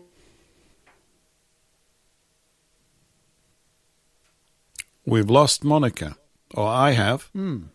I have as well. We've lost you, Monica. Let's just have a look. I lost her. Yeah. Should we send a search party out? Monica? Well, there we Are were. those naughty people listening in? That could be the problem, couldn't it? No, I don't think so. Anyway, we haven't dropped. It's just one of those nights. It started off with a little technical bomb, and it's just obviously it's the theme of the day. It's the theme of the day. So there we go, everybody. You all use the internet, don't you? Well, we use it too, and sometimes. Yes, absolutely. That's my only question. Yeah, let me just think. What should I do? Should I knock? I'm gonna remove her, and hopefully she'll come back in again. Paul, yes. My only question is if we're dealing with technical trousers when things fail, is there such a thing as a technical miniskirt? Well, there may be. Although I think Monica's that's not the sort of attire I would expect Monica to be wearing, but I don't know. Maybe I've said the wrong thing. I often do. Oh, probably above the knee or at the knee, possibly, maybe. Is that... Well, you wear what you want, mate. Well, Monica has temporarily left us, I imagine, to reboot the computer or something, or whatever she needs to do. So she'll be back momentarily. I think we've still got half an hour here to go with Monica, so that'll be fine. Yes. Anyway, well, we all know about the hate groups, don't we? Yes, we do, unfortunately. Yeah. And there was a comment in from Warren who said, hate is a good thing. It is. It's a good thing. It's completely natural. I'm sure we've talked about this before. Yeah. Yeah, hang on. She's just sending me a... You talk. I'll just cope with bringing Monica back in. Right. Yes. All right. Eric. Yes, Eric, that's me. What is your take on hate groups? We got them is in hate this a good country thing? as well. Well, everything is not what you think it is. They're anti-hate, but they're usually the most hateful people you'd ever wish to meet. And this is the problem. Course. And it's like these groups that are supposed to be all giving and, helping the community. No, they're not helping the community. It's charity. Have you never known charity? Isn't that the honest-to-God narcissistic manner? I mean, you accuse other people, demonize and victimize other people by accusing them of doing the very things that you know yourself to be capable of? Isn't that narcissism 101? Yes, it's 100%. If you want to hate somebody, you accuse everybody else of doing it. I've worked with people like that. There's people out there, they just accuse others of what they do themselves. That's the oldest trick in the book. Right. And therefore, by demonizing them and accusing them of hate speech or hateful activity, you're raising yourself above them. So what you do that could be construed as hateful, well, that might be, but I'm not as hateful as he. Precisely. Because Yeah, So yeah, dictionary definition, which I've given out before, always worth repeating these things. Hate is defined in the dictionary. Chambers is the one I use. Yours will be similar. As a strong aversion to or dislike of. That's the condition of hate. A strong aversion to or dislike of. And as I mentioned before, that means everybody on the planet hates something because nobody likes everything. Nobody is attracted to everything. Right. Some people are absolutely dramatically repulsed by certain people's behavior. You can't really judge people because you don't know what their eternal soul's like, but you can certainly respond when you're around behavior that is distasteful for you or is offensive or, you know, whatever your standards are. That's how you deal with it. You just leave. You just go, I'm not getting anything out of this moment, so I'm going. Goodbye. And that's it. Yeah. And that's what I do. You don't need to have a fight, you know, unless somebody, why are you going? Well, you're repulsive, frankly. I'm actually repulsed by you. The way you're behaving, I hate it. So I'm going to act on it. But you never get to that sort of thing. But we're soft with our language. We've become much softer. And blunt language has the benefit of being brief, to the point, and but it can only be communicated around adults. And I don't mean people that are over the age of 18. I mean adult in soul. You know, someone who goes, oh, yeah, things are not always perfect. No, they're not, actually. And you remember what it was like when you were a kid as well? You'd have a spat with someone, and then 3 weeks later you were best mates again. That happened, didn't it? Did that happen to you, Eric? It used to happen to me. Yeah. Or maybe I was just a troublemaker. Because you're emotionally immature, which is wonderful. That's great. I loved it. Fantastic. The trouble is, it's when you meet people who are adults who are emotionally immature. That's when you get the problems. Now, Monica's just come back from the bar. She just had to run away there for a quick pint. Monica, welcome back to the show. Yeah. Thanks. Monica, thank God. Oh, we missed you. Yeah, we did. We were all at sea. We didn't know what we were talking about. It's wonderful to have you back. Aw, thanks. We were at a complete loss. Yeah, right. I had to try 2 different browsers, and now finally I've gotten on. This is very strange. Strange things were happening. Yeah. So, just to finish that story, the long and the short of it is I've been getting a little bit of deja vu because what is going on now with this young woman in Prince George reminds me of what was going on in Jasper a few years back when I did that little video that was about such a forbidden subject, you know, and about my forbidden conclusions that I reached after doing, quite a lot of looking into this. Or verboten, were they? Were they verboten conclusions?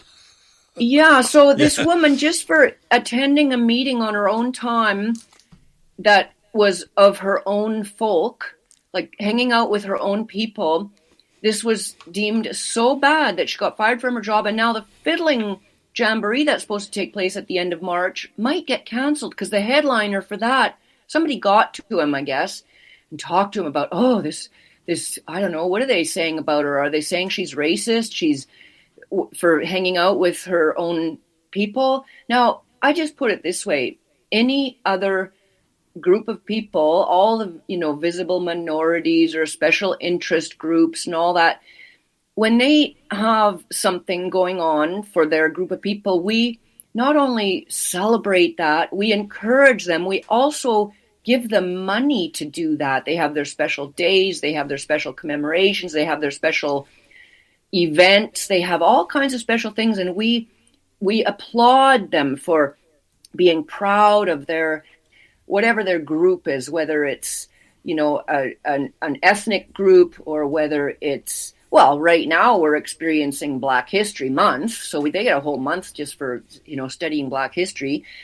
And then, or, what about the LGBTQ crowd? They've got all kinds of things, pride festivals and whatnot, pride, whatever. And then sidewalks and flags and all kinds of stuff. And we help pay for that stuff.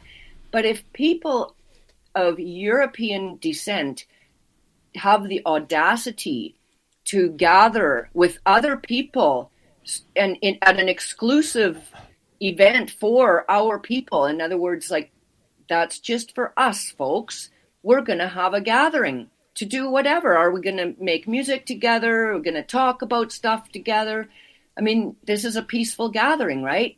That's somehow so evil that even though this took place hundreds of miles away on her own time, on, some days off, now she got fired from her position. And I'm telling you, this is from private conversations that I know this. She was the best thing that ever happened to that orchestra, and that is from the people who hired her. They said, they certainly don't regret having hired her. She was just the best, like at her job, right? So firing her was not just a convenient way of getting rid of a lazy employee. No, she was like really superb. But because of the pressure from this Canadian anti-hate network, CAN, C-A-H-N, CAN, yeah, this has happened, and now the ripple effects, because other people, and I thought this wouldn't happen in a town like Prince George or in a city like Prince George because of the down-to-earth nature of, people who are doing real work, blue collar, I think they call it, right? Blue collar town, redneck, whatever you want to call them. But even there, the people are so affected by the decades-long indoctrination that, now some people don't want to be part of the fiddling club because this woman happened to be a fiddler in the fiddling club and is very involved in it, right? But it's not like that's a paid job. No, that's a for fun thing, right? So there's all kinds of ramifications coming out of this, and I just find it quite amazing where we're at with this. So anyway, any comments from any of you about that? Well, I think I was this sort of what's the word? Demonization of us. That's not the right word, but this the continual sort of degrading of the quality of our lives, always at the expense of the alien. At our expense, we pay for their upkeep in this particular way, has got to be a key part of the overall demoralization process. We can't speak or do things like we could 30, 40 years ago. And 50 and 60 years ago is completely, that's almost, you're all completely mad. You're all white racists and all this, that and the other. So many things. I think it's the maturing of a long-term disease that's been in the system. That disease, according to Socrates, you remember him? He was on the show the other week. I'm sure we had him on. He let himself go a bit. He did. He let himself go a bit recently, isn't he? He did. I think I read this. I read this out a few weeks ago because I stuck it up as a post on my X account or Twitter or Zitter or whatever it's called these days. I want to read you these sort of 7 or 8 points out because they address in part what you've just been talking about, Monica. This is what he said about democracy. He said, it must fall because it will try to tailor to everyone. The poor will want the wealth of the rich, and democracy will give it to them. Young people will want to be respected as elderly, and democracy will give it to them. Women will want to be like men, and democracy will give it to them. Foreigners will want the rights of the natives, and democracy will give it to them. Thieves and fraudsters will want important government functions, and democracy will give it to them. And at that time, when thieves and fraudsters finally, democratically, take authority because criminals and evildoers want power, there will be worse dictatorship than in the time of any monarchy or oligarchy. So said Socrates over 2,000 years ago, 470 to 399 BC, so 2,400 years ago. There you go. Nothing new under the sun. Yeah, nothing new under the sun. So accurate. It is absolutely spot on. It covers nearly all of the diseases that we've got. Who has said it? Maybe it was the same great man that said it, but democracy is a stepping stone to communism. Absolutely. Yes. Yes, it is. Yeah. Yes. Yeah. But we were told it was a mantra. It was just so, repeated over and over again how great democracy is. It's government for the people, by the people, of the people. And it was just this, it's like a, what do you call that? Like chanting, almost a mantra. It was just over and over again. We were told that, right? So we believed it. It's because it's not examined when it goes into your head. It's like the French, liberty, fraternity, equality. It's complete horseshit. The whole thing is complete nonsense. And you see how crowds are basically, they've learned how to subdue us over decades. They've learned that the long-term way works. It's the Fabian approach, very slowly. Seal them up, And now we see it. It's everywhere. And if you're older, of course, you see it more clearly because we experienced times when it wasn't like this. So younger people who've probably not seen as much stuff think it's all right because you do. You're like a fishing water. You go, well, it was like this when I got here and it's okay. I'll make a go of it.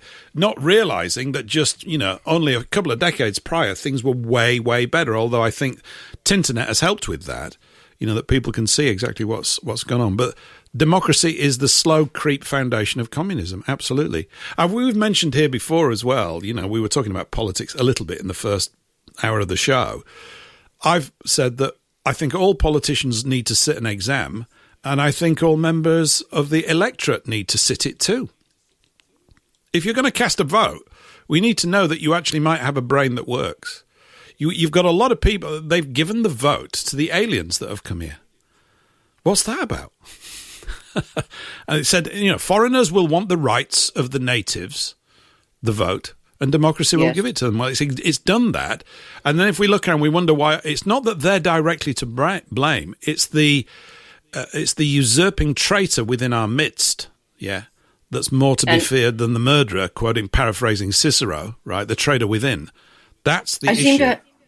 I seem to recall it was approximately a year ago, just over a year ago, we had a show with a very, somewhat provocative title for this day and age. But the more I learn and think about these things, it's perhaps not so provocative anymore. But or should women lose the vote? Isn't that what it was called, Paul?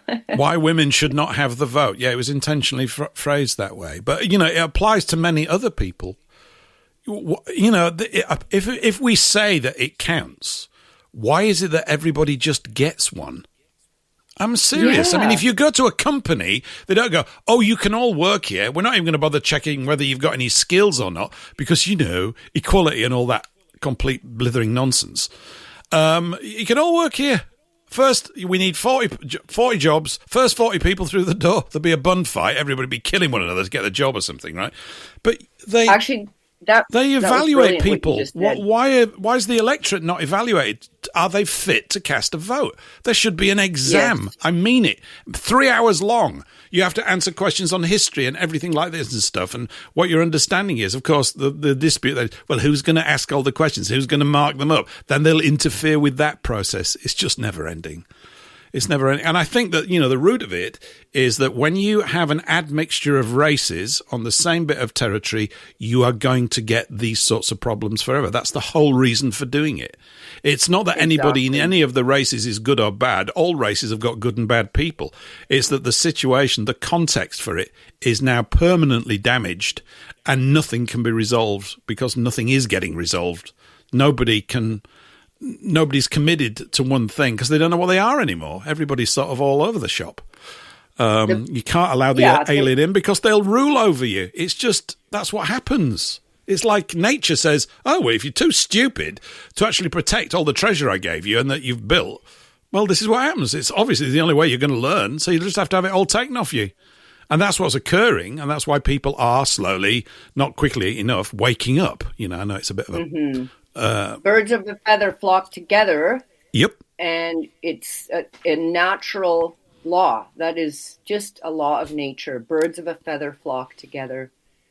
And yes, they do. I observed that on a very, micro scale in the prison. Mm-hmm. They all tribalize, don't they? They go tribal, Absolutely. Don't they? I would, if I was in there. I'll tell you, we did a show a couple of weeks back, Monica, and we're going to probably follow it up about witches and midwives, which was very interesting. Yeah. In fact, I've got a book to send you from the Feminist Press of New York, 1971. I ended up getting a copy of the book, and I looked at who'd published it. I went, "Good grief, Paul, what's happened to you? This is getting this is getting mad." Brilliant book, though. Fantastic. The amount of women that were murdered, basically, it's off the charts. It's absolutely ridiculous. I mean, it's horrific. And might not be surprised to find that one of the causative reasons was that if they could prove a woman was a witch, all she had to do was have grey hair or heal someone. Seriously, make someone better meant that she was cavorting with the devil. All this insane stuff, right? She would be killed, tortured, usually in a horrific way. It was only 500 years ago, 600 years ago, this sort of time frame. And then the church or the king or whatever would seize all her goods and property and have them. It's just a big shakedown. It's horrific stuff. And of course, what the book addresses is that the great font of that residual knowledge and nous that women acquired through treating ill people in villages for hundreds and hundreds of years. This herb for this for that. This is what you do. This is how I'll assist you having a baby and reduce the pain. All those things got lost, taken over by an industrialized system of health, which is what it's led to. So it is a little frustrating, isn't it, that we've been given all the solutions, but somebody has decided that they've got better ones as long as they're in charge of it all. And we never even asked for any of it. But then that's what life's about. We're going to have to, find a way to deal with this, obviously. Yes. Yeah, that kind of leaves me speechless. Maybe somebody else can talk. Well, the thing is that we know the problem. How are we going to deal with it? And the way I see it is that I believe that governments are demonic. I really do believe that. And you get these bozos going into number 10, into the House of Commons, thinking they're going to change things, and they either leave very promptly or they are corrupted in some way. And I think the only way forward is to ignore them out of existence. Literally, we have our own communities, do our own thing, and just ignore them. What can they do if we do? I think it's probably a bit of both, Eric, 50% actually. 50% of people are not going to... Sorry, I was going to say 50% of people have stopped going to the local doctors. That was in public headline news today. 50%. Oh, wow. That's a lot of people. I don't that they don't go to a doctor, yes. unless maybe they broke a bone or something. That's right. When they're ill, they don't go and see the doctor. That's great. You see, my contention is the medical establishment, the medical system that we have is really excellent at one thing, and that is mechanical stuff. Yep, surgery. So, surgeons are amazing. Yeah, if you've been in an accident, you've got a bunch of bones protruding, or you've got stuff like that, mechanical problems, then yes, we have an excellent medical system. But anything to do with disease, illness, cancer, anything like that, stay away. Stay far, far, far away from the doctors, the medical system. Yep. I completely agree. I don't go at all. I agree with you. Why would you go? Do you get all these letters, Eric, saying, I get them all the time, it's time for your flu winter booster. You still haven't replied to your winter flu jab. And I tell you something, I've never taken one. I never will. They're ridiculous. I remember speaking to an elderly guy about 15 years ago. He took them all the time. I said, why do you take them? He said, I don't want to get a cold. I said, why? Why don't you want to get a cold? I don't like it. What's that got to do with it? The colds are really good for you. Do you know that? They're fantastic. They're your body decoking. You probably did know that, right? That's it. Just let it decoke. You get gunk building up. You just goes, I'm going to bring you low for 5 or 6 days, and we're going to get rid of all this crap. It's going to come out your nose, and you're going to cough it up, and you're going to get it all out. Great, get on with it. You don't subdue it with drugs. It's just mad. You're just putting a problem off, and it's going to manifest as something else. Cancer, probably. I don't know. So, although I think sugar's the main cause of cancer. There's just so much sugar being consumed. Yes. It's ridiculous. Well, it's carbohydrates. We've never had, and they reckon that 90% of the crap you see in supermarkets didn't exist 100 years ago. That's the real fact of the matter. Yeah, we had a straightforward diet and a good diet. But they're trying to what they're trying to do. They're kind of kill the farmers out, get the farmers moved out, and industrialise food. And of course, when you industrialise food, that's when all the diseases start. And when the diseases start, who makes a profit from not curing you, but managing your illness? The farmer. It's just a big circuitous scam. We'll supply you with the food at a good price at the supermarket. Okay. Yeah, but there's no minerals in it. Oh, that doesn't matter. So that goes on, and then you get ill. They go, oh, don't get it. We'll heal you. And you're paying at both ends, basically. You're paying at both ends. Coming back to that thing, Eric, though, that you were saying a few minutes ago, I actually think, this is just me, right? My take is that we have to pay attention to both sides.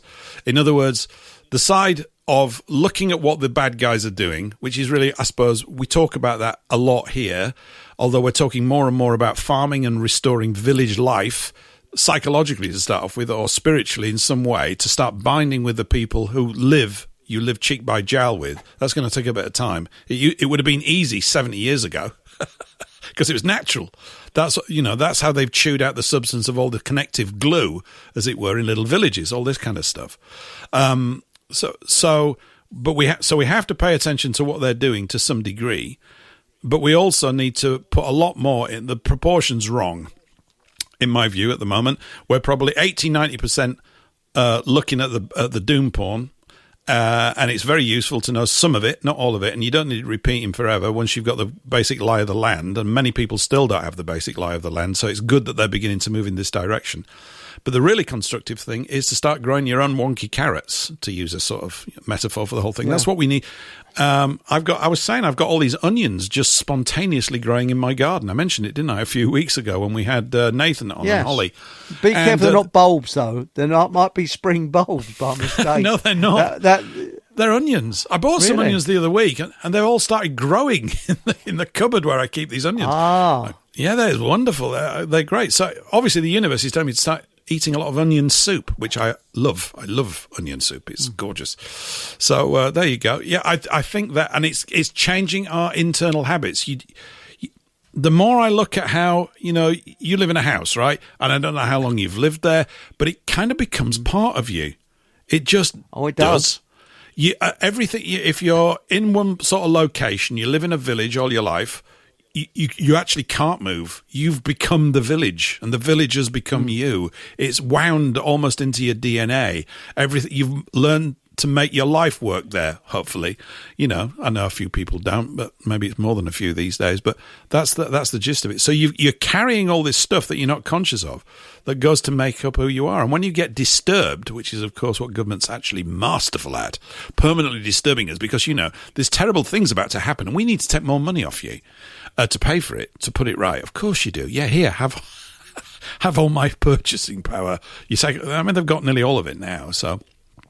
Those sorts of things. But when you think about it, before 1913, when there was no income tax in America, they had an army, they had a school system, and the only tax that there was, I think, was a purchase tax, and that was it. So where's all this money going to? I mean, when you think the amount of money we're paying taxes, by now we should be living in this absolute idyllic life, but we're not. So what's happening? And I don't know if anybody saw, was it Clarkson on GB News, who was saying that we're giving money to Brazilian farmers whilst having an inheritance tax. Yeah, for but British I think farmers. we've got to drop the use of this word "we." It's starting here because it's not we. Mm-hmm. You and I, we here don't do that. We're not responsible for that. We are at the effect of it. This points out the more people get. And I know people here are clear about it, but the spreading this is really important. The more people actually see and feel, like instinctively, that the government literally is the enemy, the better. Monica, we're coming to the end of the hour, and we'd love to have you back next month. And I like it for an hour. It's worked really well, actually. And now you can go off and have fun, can't you? So you said that it was actually quite a good thing that we'd go. Are you off to a wild party? What's going on? Oh, I've just got lots going on. But, this evening this is in a few hours from now, so this is not right away. But speaking of fun and culture and our people and things that we do, I'm going square dancing tonight. Oh, wow, Have any of great. you ever done square dancing? It is so much fun. I'm telling you, if there's a square dancing club anywhere near you, join up. It is a blast. We laugh so hard sometimes. I told you. I told you she would be rocking a knee-length dress. Fantastic, Monica. I told you.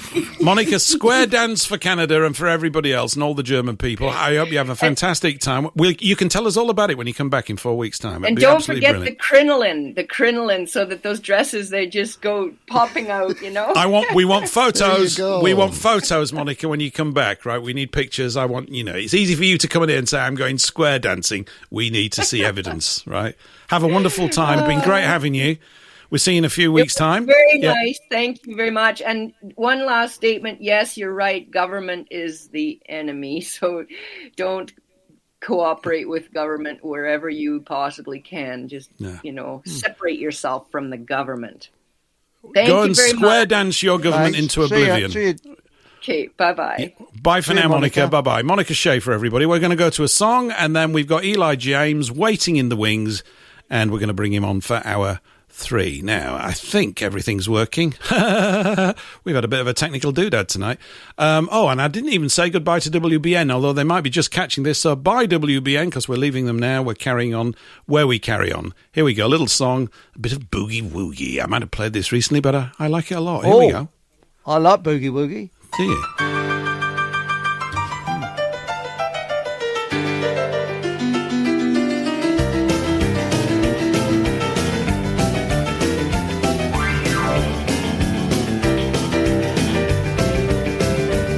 Well, I'm in love with your dungarees, red checkered shirt, now if you please. A boogie, woogie, boogie, woogie, boogie, woogie country girl.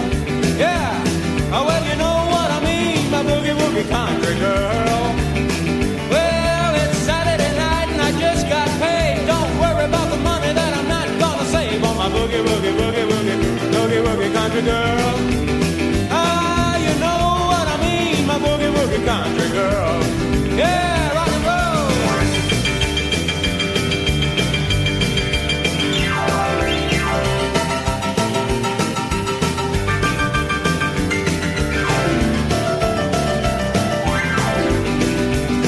Well, you know it's Saturday night and I just got paid. I'm fooled about the money that I'm not gonna save. My boogie, woogie, boogie, boogie, boogie, woogie country girl. Well, you know what I mean, my boogie, woogie country girl. Boogie, boogie now.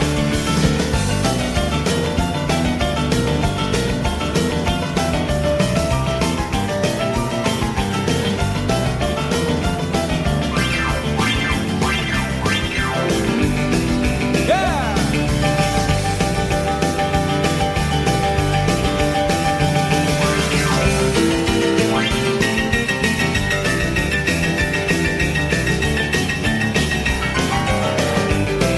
Easy now.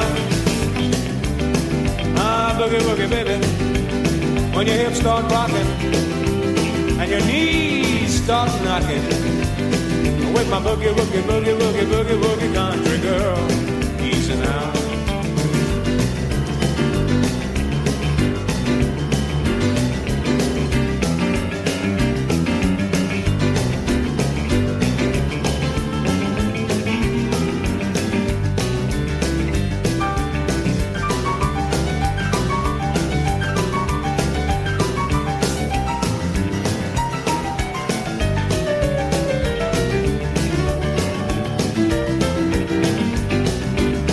Well, I love my boogie woogie, a country and western boogie, a 50s rock and roll boogie, a good old blues boogie woogie.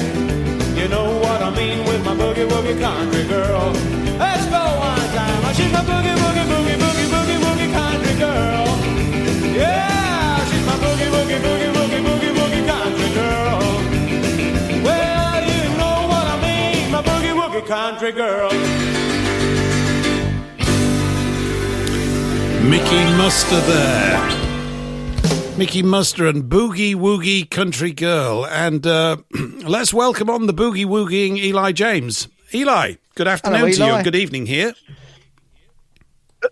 Hello, Eric, Harry, Paul, and Paul. Hello, everybody in the world that Hello, mate. wants to be savvy. So who are they? We shouldn't be talking about we.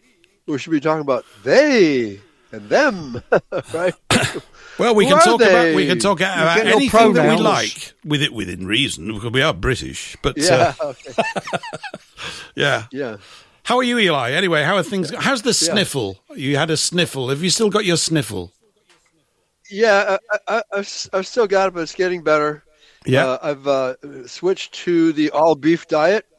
I Oh, don't know if nice. you heard of, Jordan Peterson's daughter, Michaela. Yeah. Keto. She had like the first 23 years of her life. She was just sick. Had hip replaced, had all kinds of diseases, took all kinds of drugs, of course, big pharma type drugs. Had her left ankle replaced. And then she finally decided, well, maybe I'm allergic to something, right? So she started taking stuff out of her diet, and all she was left with was beef. So if she ate an all beef diet, she never got sick again. So Wow. anybody out there who has an undiagnosed disease and can't figure out why, just remove everything out of your diet except beef. Can't hurt you. And boy, she looks fantastic. Wow, you've been looking at her. What's going on? Right. Yeah, well, she's got a TEDx video about her beef story, and the TEDx took it down. Right. The big pharma doesn't want you to know that all you have to do is eat beef to stay healthy. You don't need all these drugs. Very expensive drugs, by the way. I take. I'm taking some things, Eli. I take some capsules, which are beef liver extract, and I feel very, very good on it. Oh, there you go. Yeah. Yeah.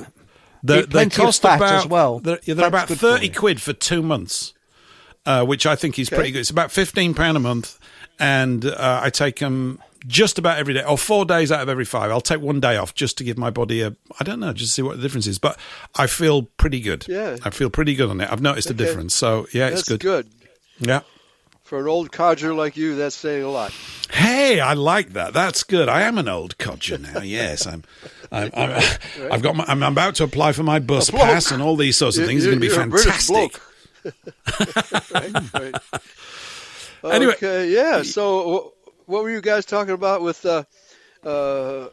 Monica? Monica was obviously, if you caught the bit at the end, she's just shot off now to a square dance. Which sounds awfully good. Yeah, I think she should have a fun time doing that. So normally she comes on for 2 hours, but I got to say, I've just changed the format tonight, and for me personally, it works really well. Although we've had some little technical gremlins this evening, but this is working good. I think I need to look at sort of repeating this as a format. It makes it speeds the show up in a way, and it makes the time. Yeah, it's really good. What have you been up to? I know you're doing lots of juicy shows, and for those of you that don't know, Eli is a long-standing pal of mine. We go back quite a way now, and I've learnt a great deal from him, and it's just been tremendous. He has a show, Bloodlines, don't you, on Sundays? It goes out over Radio Soapbox here at 3:00, but you're also now on RBN as well. You've just picked up a show there as well, haven't you? Yeah. I'm back on RBN after. You may have first heard of me on RBN. It was way back in 2012. That's right. And, I did. That's when I heard you. Yeah. Okay. That's when John Statmiller was running the show, but he gave me a call after my first 6 months ran out, and he said, Eli, we're going to have to go in a different direction. And I was expecting that call. Okay. Yeah. So because I was talking about them much. Right? Yeah, you do that, don't you? Them being... Yeah, I tend to have that problem. I talk about them too much. Well, Henry Ford said, "Name them, them. Don't let a day go by without naming them." Right? Mm-hmm. But nobody listened to him. But they're beginning to listen now. It's interesting because the Epstein files have, how should I put it? They have exposed all the evils of the swamp. Yeah. Big time. And all the Israelis, including Epstein, who is definitely a Mossad agent, and every last non-German with the name and with Steen, Stein and whatever, it turns out to be part of the swamp, and they're gobbling up little babies. I mean, literally gobbling them up, eating them for dinner. And all the conspiracy theories, what is it, Pizzagate, the phoniness of the Holocaust, you name it, our conspiracy theories are now bona fide true. The footprint of people that are aware of this has expanded massively because of this, and it's beginning to. Yes.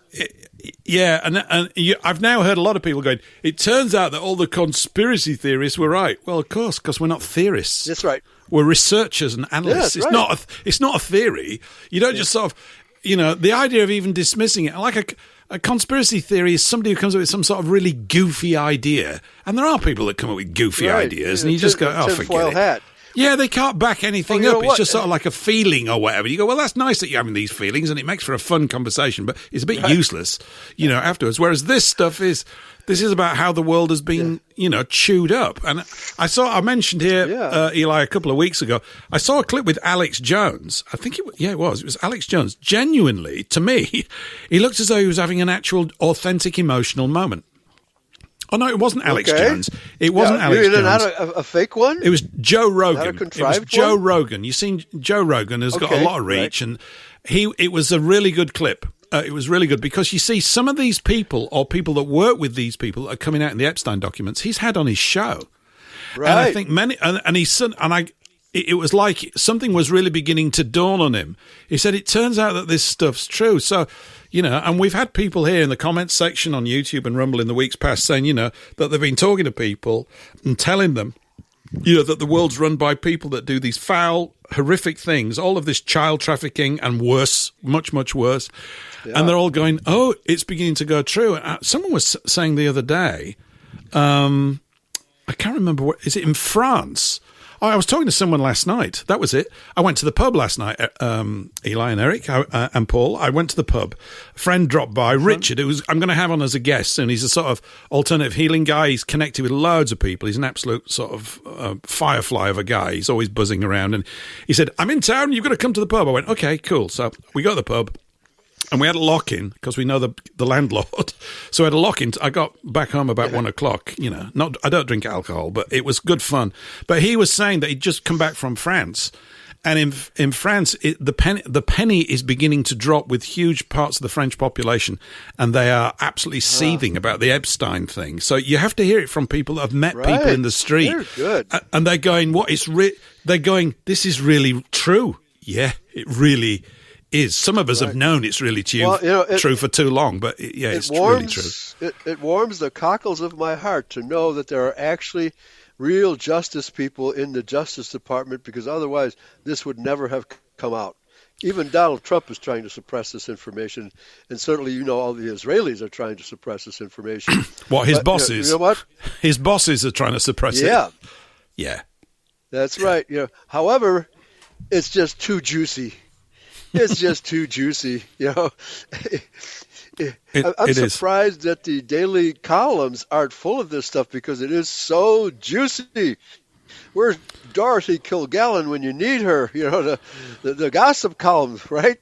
But Eli, who is it that owns all the newspapers?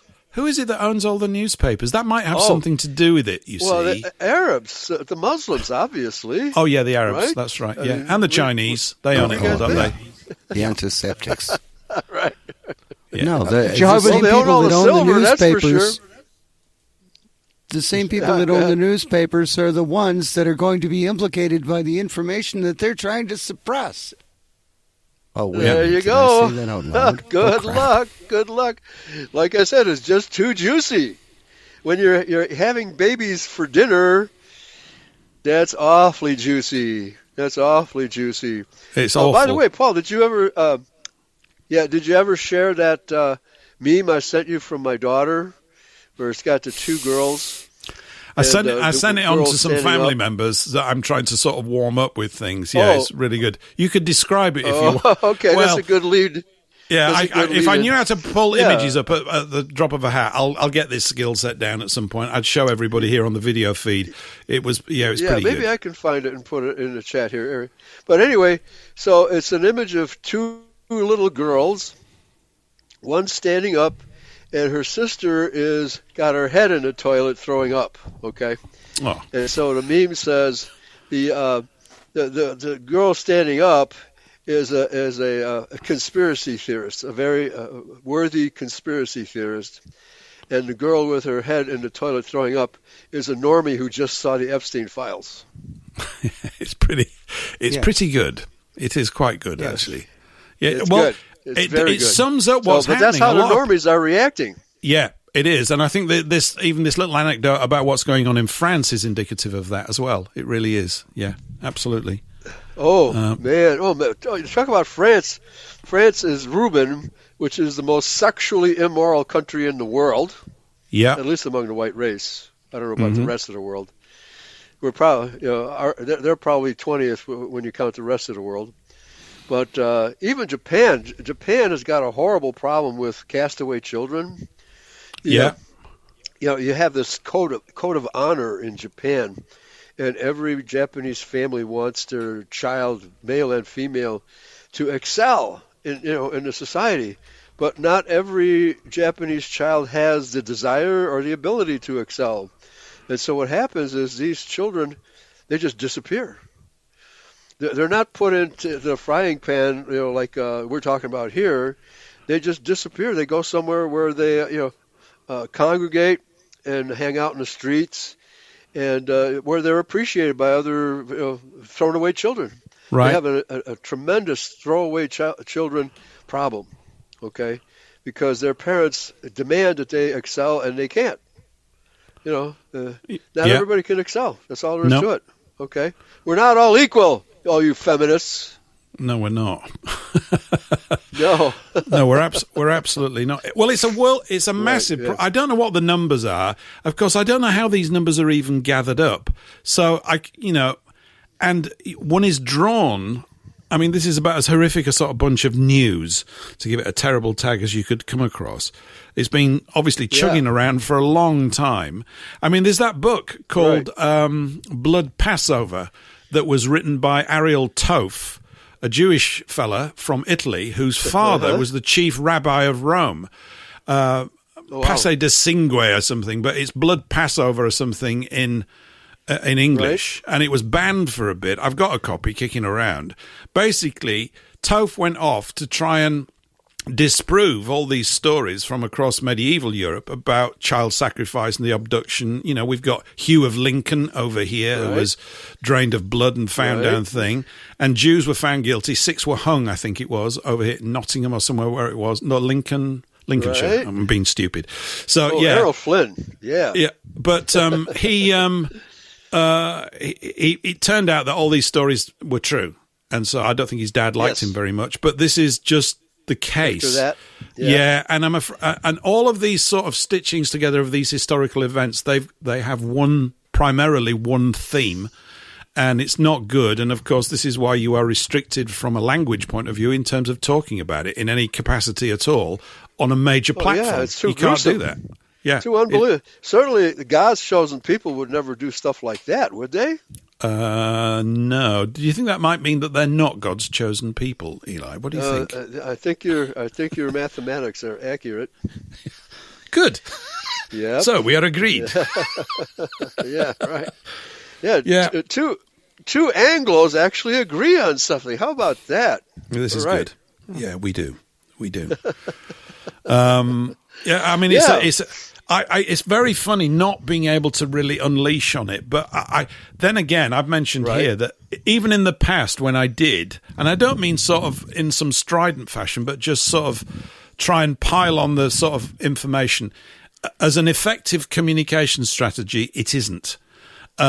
Simply because the audience back at the time wasn't ready for it. They would be now. This is probably why they've gone so heavy on the restrictive language laws. You've got to they start off gentle. You must respect other people. You must behave well. This, if you don't, we'll lock you. We'll block you from buying chickens at Sainsbury's or whatever at the supermarket. This is all part of this micromanagement of your behaviour.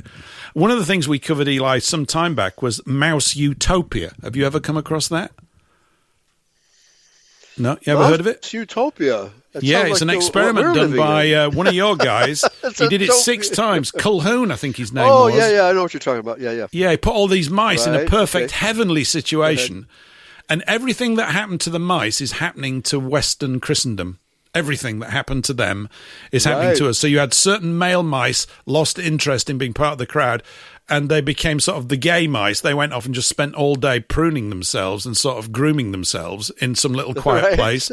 Most of the female mice lost interest in sex. Then they began to eat their own babies and kill them.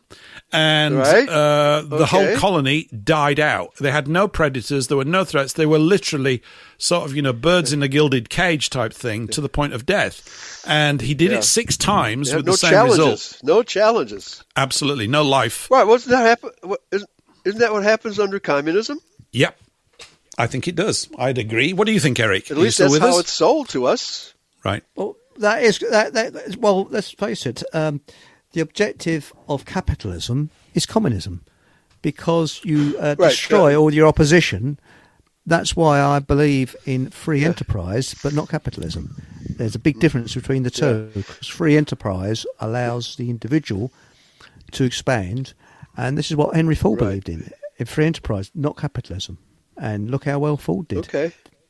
So that's my little well, thing, that's right? Yeah. Now you've opened up a can of worms there, Eric. Yeah. You're talking about economics. And talk about people being ignorant. Our people are not only ignorant of Scripture, they're even more ignorant about economics. Okay? Actually, what is called free enterprise is actually the American system, because only America had ever had a system where the government supported the small business of America. Yes, it's true. I don't true. think any other country has ever done that. Okay, well, certainly not to the degree that you did in America. You were unleashed. I've mentioned it before. Gaddafi's Libya did. Sorry, don't. Oh, there you go. Yeah. Yes. Yeah, you know what happened to him, right? Yes. Right. Okay. Hillary Clinton put a hit out on him. Okay. Yeah. And she's not had to pay a penalty for that. I mean, it's just because most people don't look at that stuff, although more are, and the rate of people looking at this stuff is going up. I want to have some sort of level of optimism about this, because I think there are grounds. Yeah, it's difficult when you're sort of getting under this onslaught of all this negative fear porn news all the time to think that there might be some sort of, light behind the clouds, but there is, and it's never going away. We've just got to sort of seek it out and amplify it. But I mean, going back on practical terms, in the States, after the war between the states, often called the Civil War, nothing civil about it, of course, yet again with the hands of the bankers in it up to their elbows and neck and everything. You had a situation in the States where the prosperity under your free enterprise system was going through the roof, and there was actually no causative reason at all to bring in a central bank. It was just simply not required. And this is one of the problems that the northern banks had. They couldn't fill their loan book to service the debts that they owed from all the previous loans that they'd been issuing. They were getting in a bind, just like with what happened with long-term capital management. They'd overextended because they're just greedy control freaks, And I think they didn't need to borrow money, because people had made so much money by being directly productive and retaining the bulk of their profits that when they wanted to expand their business, they would do it from their own financial base. They didn't have to go off to a moneylender and borrow money at interest. So what was their argument? You need a liquid money supply. Yeah. Really? Yeah, you need one. So you get the Fed in 1913. Yeah, you get the Fed, don't you, in 1913, and it took them 16 years to destroy America in the Wall Street crash. Here in England, we got the Bank of England in 1694, and by 1701, it was a bit shorter back then, but I think within the first 3 years, they'd already issued £3 or £4 million more than existed in gold to back it up. They just go mad.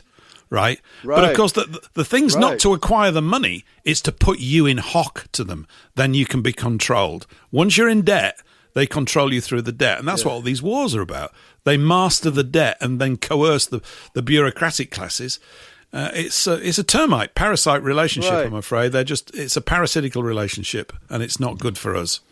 Know your parasite, everyone. I'm sure many of you do. Yeah, that's right. That's right. Yes. That's a major theme of my book, too. It starts out about talking two-legged parasites, known as them, with triple parentheses on each side of them. Okay. Oh, you're so naughty. Yeah, right. Yeah, well, we have to speak in code language in order to be able to speak somewhat freely. Okay. Yeah, I think, Eric, I was just going to suggest to Eric, what we do need to do, we do probably need gatherings in fields where we can practice exercising free speech again, unbridled, right? Yes. We ought to have a rant hut where you're really allowed to just go completely bonkers on it, just to get it out of your system. Yeah, we need a sort of, need a verbal enema. I need to get all these words out so that, because it clogs you up. It wears you down. It does. You know, Yes, it does. Yeah. and make sure the battery's out your phone or your phone is not with you. Something like that. That's right. the best idea. So Big Brother's not listening in. Yeah, even if it's turned off, they're listening. Right. Yes. Mm-hmm. Yeah. Yeah.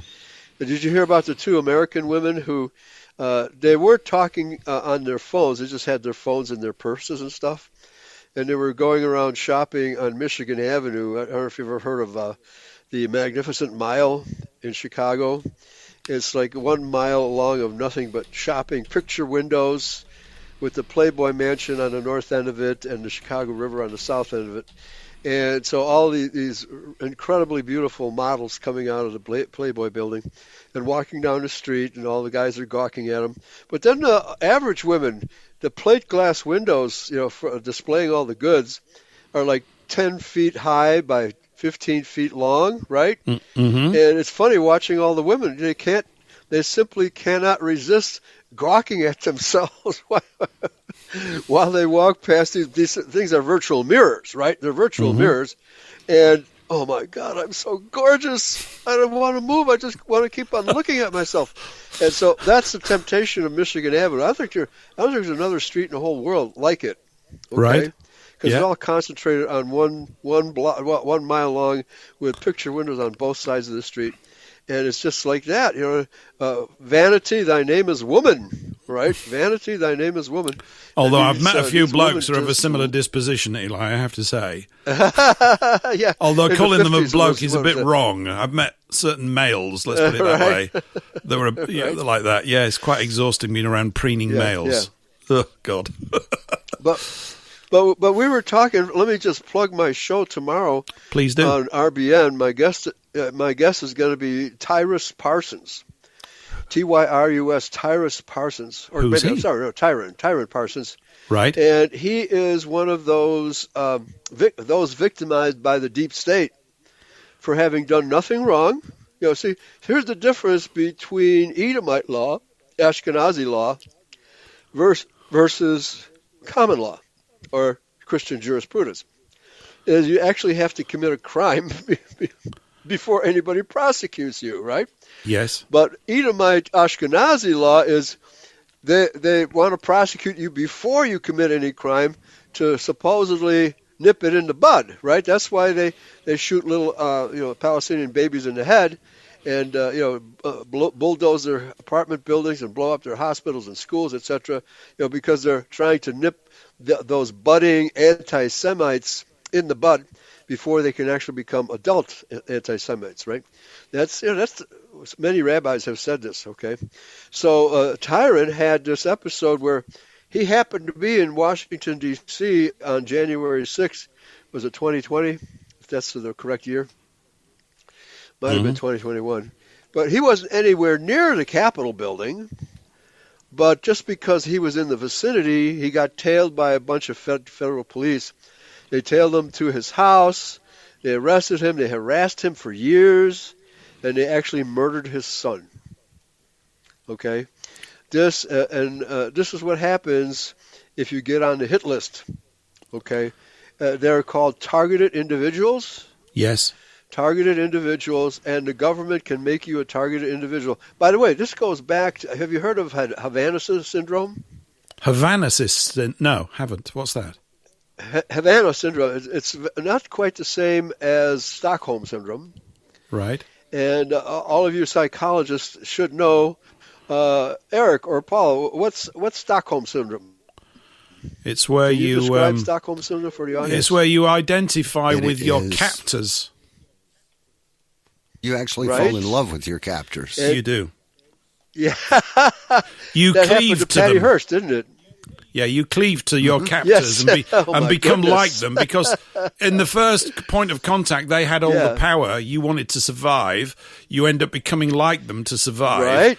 And then it develops into a deep-rooted attachment. Amen. Yeah, and you will end up protecting the very people that bore harm toward you, because they're now sort of like King Kong protecting you. That's sort of that kind of thing. That's right. Okay.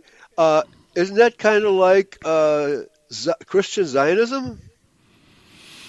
Is that a version of Stockholm syndrome? I guess it is. I think even the West is. I mean, I think the way that people cleave to the government is a form entire of, West. of Stockholm syndrome. Yeah, Right. absolutely. And a socialist state will nearly Right. always bring that about. Yeah. Because, I mentioned here, Of course. Eli, we've got a situation where there's over 9 million people on benefits, but only 7.5 million people working and paying tax. No, tell me how that's going to work. Right? Well, it's not working. Well, That's why it's falling apart. It's by some design. people really need it badly. Yeah. Right? Yeah, they do. Oh, well, I mean, there's always new Muslims flooding in every day, right? And the government pays the landlords to house them and feed them and clothe them and cause all kinds of trouble with machetes, right? Stabbing people. Understand, all of Europe has a real problem with knives. So somehow these knives kill people all by themselves, right? Mm-hmm. I've never heard of a march against knives in Europe, like we've had the march against guns here in America. But of course, guns don't kill people. People kill people, and it doesn't matter what device they use to kill people. If they're determined to kill you, they will. Okay? And some of them don't care if they live or die in the process. Okay? Right. But Havana syndrome is when the communist Cuban government were directing radiation at the U.S. Embassy in Havana, and they were driving the U.S. Personnel crazy. They were getting itchy skin and headaches and all kinds of horrible symptoms caused by this radiation that was being beamed at them.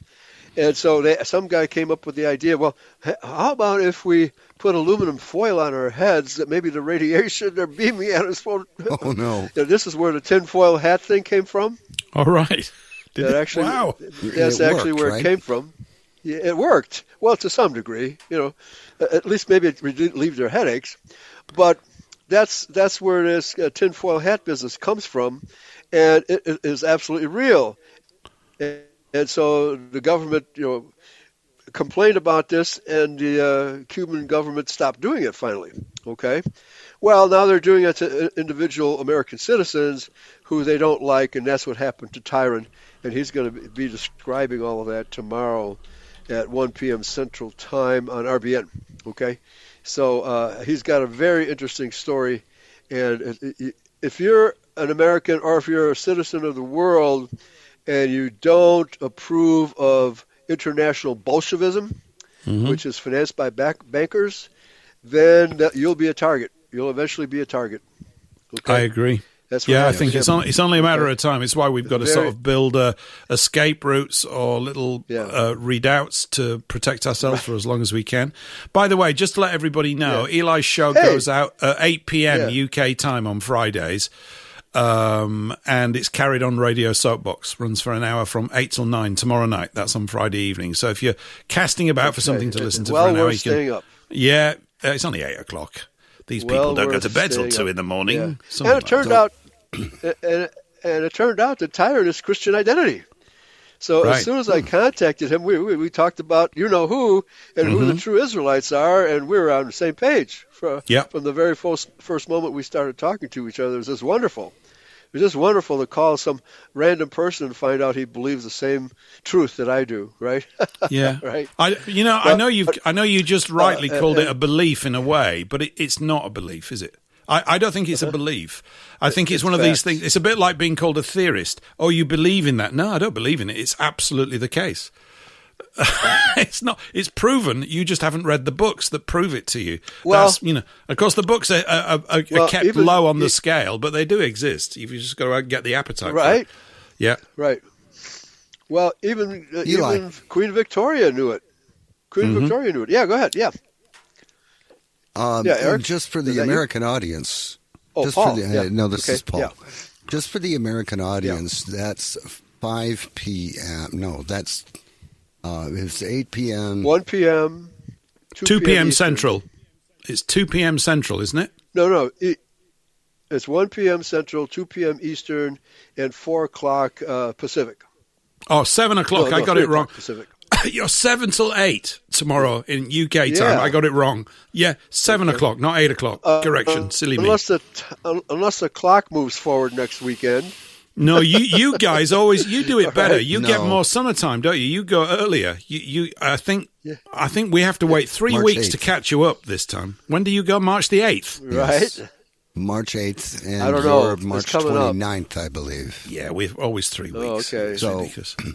Oh, So speaking that's- of March 29th, I will be a featured speaker at the Nationalist Solutions Conference on Friday and Saturday, March 27th and 28th right near Charlottesville, Virginia. And we are going to be talking a lot about Charlottesville and how that was a Jewish psyop against white people, big time. And Garamar Rudolph is going to be there, and he's going to be denying the hoax. Is he? David Now Duke you is know. going There's to be another there. phrase. I've got his encyclopedia, by the way. Okay. And his publisher over here is going to be back on the show. He was on about 2 or 3 months back. I nearly met up with him recently. I've got the encyclopedia. It's a magnificent volume. It's absolutely amazing. It weighs a ton. Oh, It's yeah. huge. Absolutely huge. Yeah. But you see, even that phrase, going back to these descriptors, denier, that's their term for it. It's not. The people are not deniers. You can't deny a thing for which no evidence exists to prove that it even took place. Right. That's my position. So I'm not using their terminology. We're not. You're truth revealers. Right. And what's the thing? It's not that you hate these people. It's simply that you prefer the truth. There you go. It's kindly. It's very English. Very polite. It's got nothing to do with hating you. We just prefer the truth. Okay. Big So we're just Brother going to will plow slap on. you. Yeah. I don't know whether I Brother can will even slap say that you in for England. saying I haven't that. got a knock at the door, but it is late at night and the coppers are probably all down the pub. But, it's Well, ridiculous. I wish I was there. I'd like to talk like that. Yeah. Yeah, right. Well, maybe you will. I'm planning on being in London and Germany toward the beginning of fall. I have a speaking engagement. Hopefully, I'll be meeting with Alfred, Monica's brother, Right. and speaking to some Germans in a beer hall. Okay, that's how Adolf Hitler got started, and I think I'll take a crack at it. Beer Okay? Killer I'll take a crack at 2.0. it. Yeah, that would be good. Well, keep me posted on that because I'd love to meet up with you. It's a long time since we actually met face to face, and I would love to do and that. then, so I always have to fly to London, and so while I'm in London, I'll check out some of my few truly racist and identity friends. Although there's more in England than meets the eye. It's just I can't meet them all at one time. Okay, you'd have to come to London. So and what was that big food hall we ate in last time? It was 2014 when I was there. We all met in one restaurant. I don't know. It's a long time ago. it One was, meal's it was, pretty much what like was the it? other to me. I can't remember. I know we had a good. Right. It was a good day Well, out this- though. That was a jolly good day out. That was a jolly yeah. good day Well, out. I mean, it was like a German beer hall with long tables, really long tables. So because I think it was at the Germans had- used to have big Guildhall. I families. think it was there. It was somewhere. I Maybe think it was. It was I some think- famous place. because you wanted to see those Yeah. places, yeah, and we did. We went round. I'd not been there either. That's where one of those guild halls is where they've got the red dagger, right? I don't know if you know. We should, that if you might can, we be need to it. go and see it. It's the dagger. They kept it that the mayor of London plunged into the back of Wat Tyler when he was negotiating with the king, and it killed him. And they've kept the dagger. It's a celebration of their power over the peasants. Yeah, seriously, still there. Speaking of the mayor of London, well, if I'm fortunate to arrive in London around November 11th, Yeah. I would love to see the parade that the Rothschilds put on for Gog and Magog. Yeah, well, make sure you haven't had any breakfast before because it'll probably come up. Do they still do that? I know they have those towering things. Yes, yeah, they do. might. Yeah, the City of London thing. They still yeah. do it. Yeah, Lord Mayor poncing around with all his regalia. It's just Right. they're an unbelievable bunch of twats. Sorry, I just had to get that word out. It was just bubbling up inside me, but they are. They're Regaglia. It makes the most me gag. intelligent idiots that Regaglia, ever walked right. the face of the earth. They're just a complete waste of space. Oh, Freemasons! I mean, their uniforms they wear during that parade is all Freemasonic, totally Freemasonry. By the way, your current king, I hate to use that word, but he's a Freemason. No. See? Didn't I he didn't know renounce that. his Did role? you not know that, Eric? Yeah, No, I didn't know that. yeah. Has he not renounced the title of protector of the faith? I think he has, yes. Did Charlie, he? good old Charlie. Yeah. Because you know Yeah. the renounced backstory. it. That the backstory on that title, Protector of the Faith, is just hilarious. It's just another cockamamie load of manure. Really? Yeah, what happened was, when Martin Luther nails his thing and the whole of the Protestant revolution's picking up, right? And Henry has got all this trouble. Right.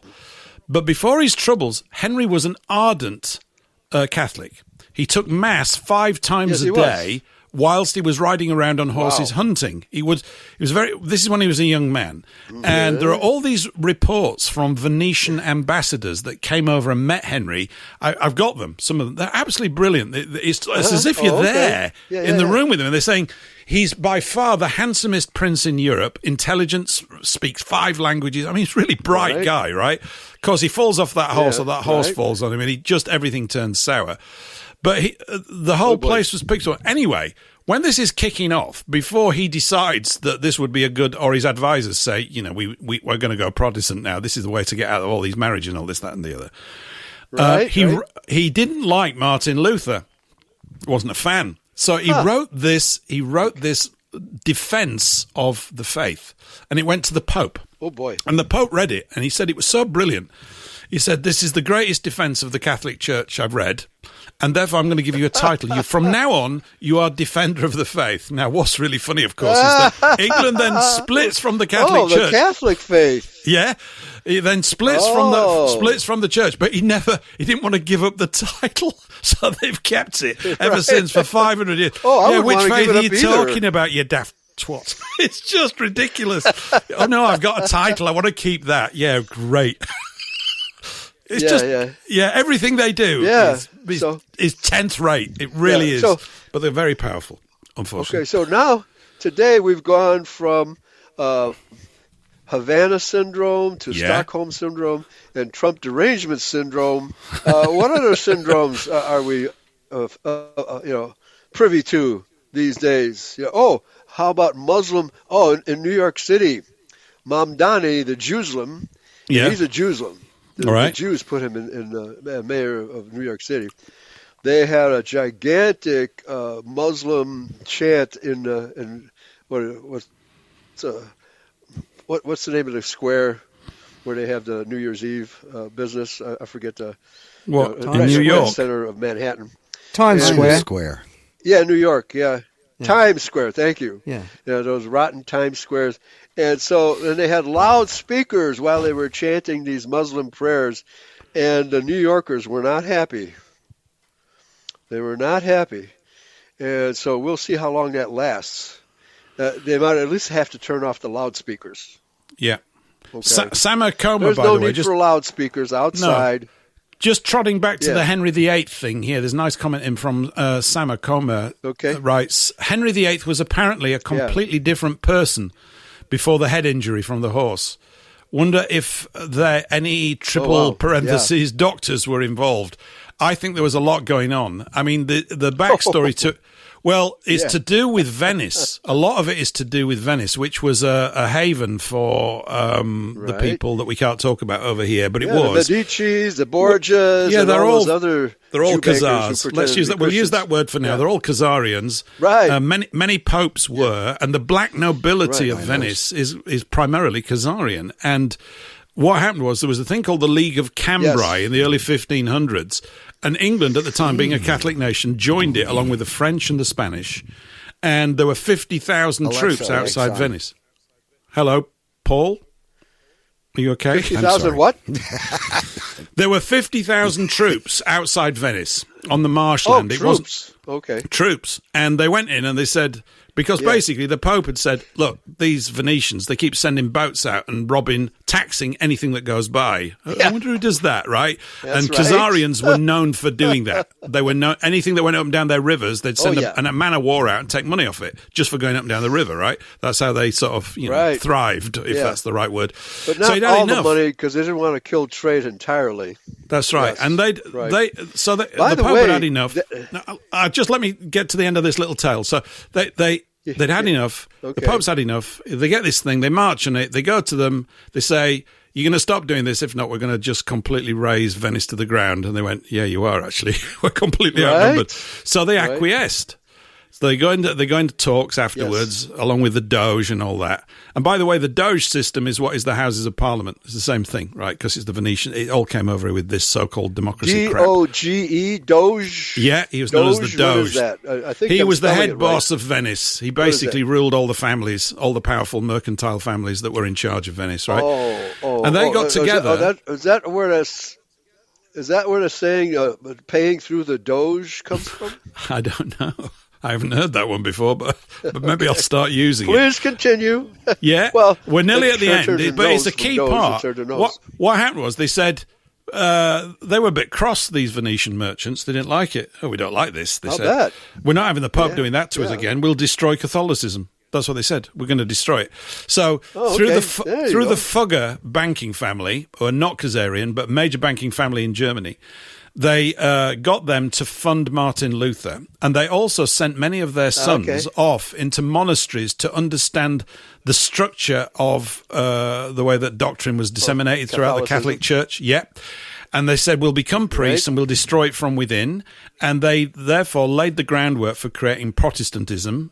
All of the arguments, it's not that the Catholic Church wasn't worthy of arguments. It was. They were taxing people, charging. If you died, you paid money to be buried. It got mad. It was just a different money scam. You either get robbed by them or robbed by the Venetians. And so it laid the groundwork. Or both. Yeah. And they picked the court of Henry VIII through which to coordinate it all. And there were loads of Venetian ambassadors that have been there already. They had the world's first spy network. Through all these, and that's how it all built up. Stayed. Mm-hmm. Yeah, and that's why it was England, and that's why Henry came apart. And I suspect that there were doctors in his court that ensured many of these terrible things kept taking place, like losing of babies and things like this, not having sons, miscarriages or whatever it is that went on. It was not a good place, and so it's because it's not as if we had been averse to having a scrap anyway. We'd been fighting. We'd had the War of the Roses for a long time, and a lot of people died. So yeah. What's the old saying? Uneasy rests the head that wears the crown. Yes. Is that so? Yeah. That had to be Henry VIII. Yeah. That had to be Henry VIII. Yeah. But Martin Luther, I think Martin Luther was for real. Because he was started out as a Catholic priest and turned against the rituals. He turned against the rituals, yeah. But I was just watching this video by, what's her name? Kay Paji. Right. And this is actually kind of hilarious. She says some guy, as a joke, swabbed the mouth of a lizard and sent it to 23andMe. They didn't tell the scientists that do the testing that they swabbed the mouth of a lizard, and then the results came back 50% Ashkenazi. Well, I never. Whoa. Right? We couldn't possibly comment on that, could we, Eric? No.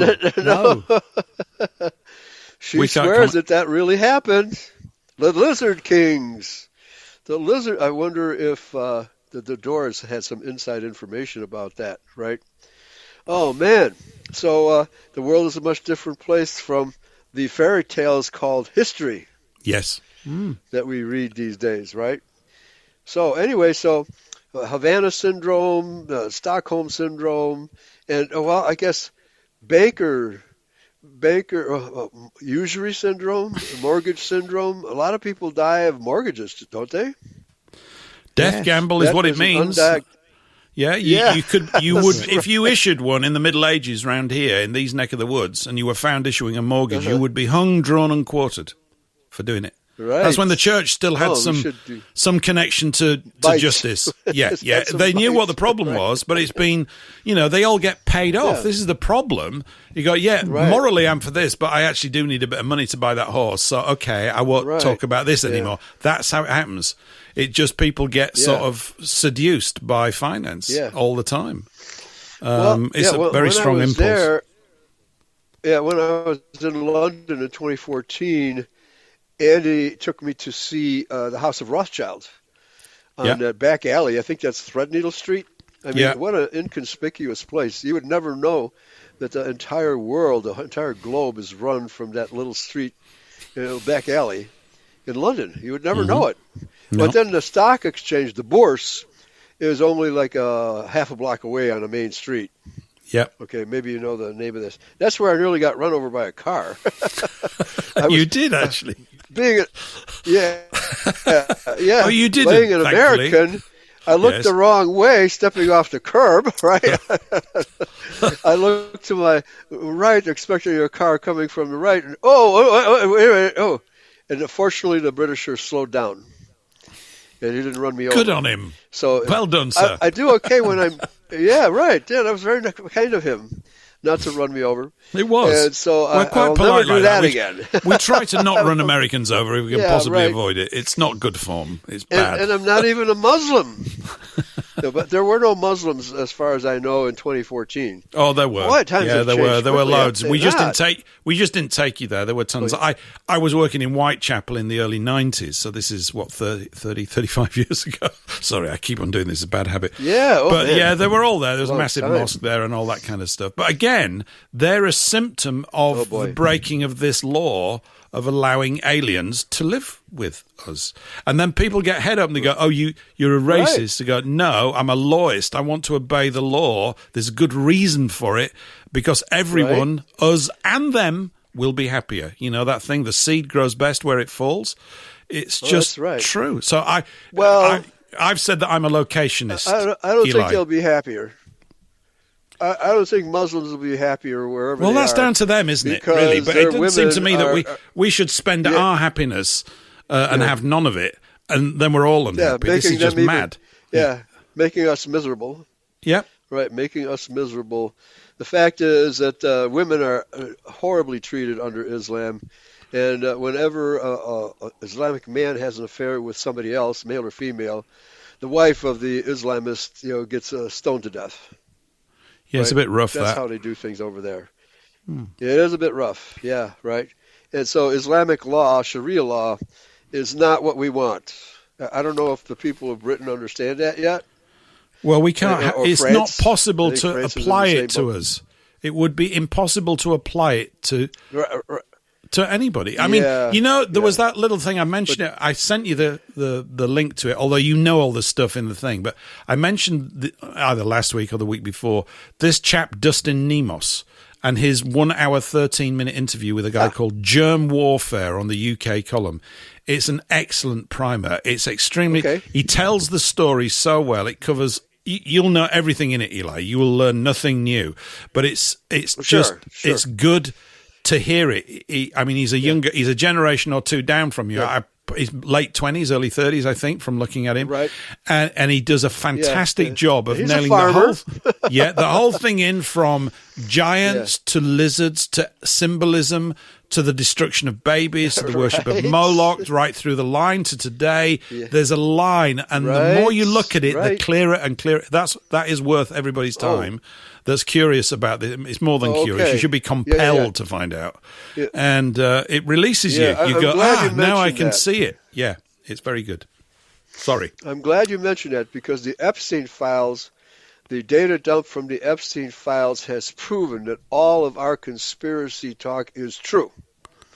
From Pizzagate to sacrificing babies and drinking their blood and frying their little babies in a pan and having them for dinner.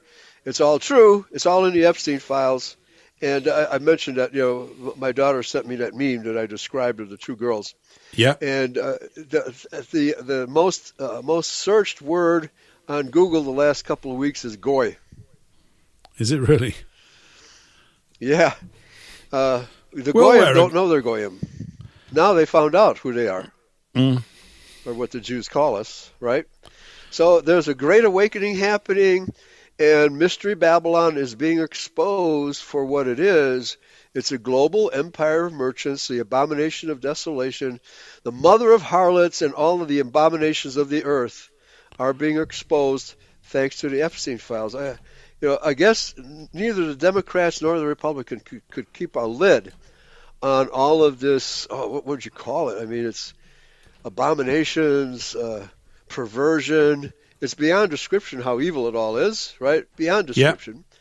And that's why I'm a 2C-liner. I teach that Eve was seduced by a literal fallen angel and produced Cain, and the Jewish people are descendants of that union. Well, that's really what That's why Dustin they're so Nemos evil. talks about a lot, about this, Okay. right. Right. Really, you know all this stuff, but this war in the heavens when a third of the angels Right. had a big fight, right, and came down here and found the females of the human species highly attractive and came into them and gave birth to Nephilim. These Giants.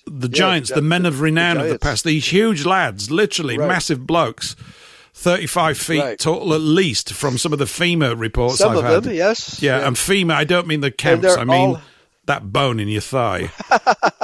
Right. All right. Right, yeah. Yeah. The leg bone attached to the ankle bone and blah, blah, blah, right? The hip bone. Yeah, huge. Sometimes 3 feet long. The thigh bone is 3 feet long. And, who's that tall these days, right? Not too many, okay? The Incredible Nimble Hulk, horses, not even Nimble close. horses in here, Eli. One of your, I know Oh, he's. hey, Nimble Horse, hey. Yeah, hi. And he says, Muhammad, may the police be upon him. I don't know if I can, right. Can I say that, Eric, or am I in trouble? Police be upon you. Police be upon you. There you Yes, go. yes. Yeah. Well, we're having so much fun because we're in the know. We understand what's going on in the world, and we're not flummoxed. Yeah. American expression, flummoxed, which I guess it means to have the lies beaten into you until you say, yes, I'm tired of being beaten, so I believe you now. Okay. So that's total confused and Confusion, yeah. bewilderment. And so that's where the world is. And the world is still there. However, the Epstein files are causing a little bit of an awakening, and that awakening is going to continue. It's just going to continue. Oh, yeah, I wanted to talk about silver. Have we got enough time to talk about silver?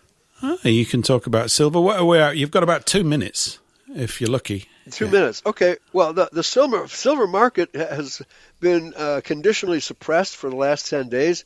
That's because the Chinese market, because they had their Chinese New Year. Yeah. What is the year of the dragon? So some weird new year. And so the Chinese weren't selling gold. Well, yesterday the Chinese gold market, gold and silver, opened up, and now they're selling silver again, right? But they're actually buying. And the price was suppressed to about $87 an ounce. Can you believe it? $87 an ounce for an ounce of silver?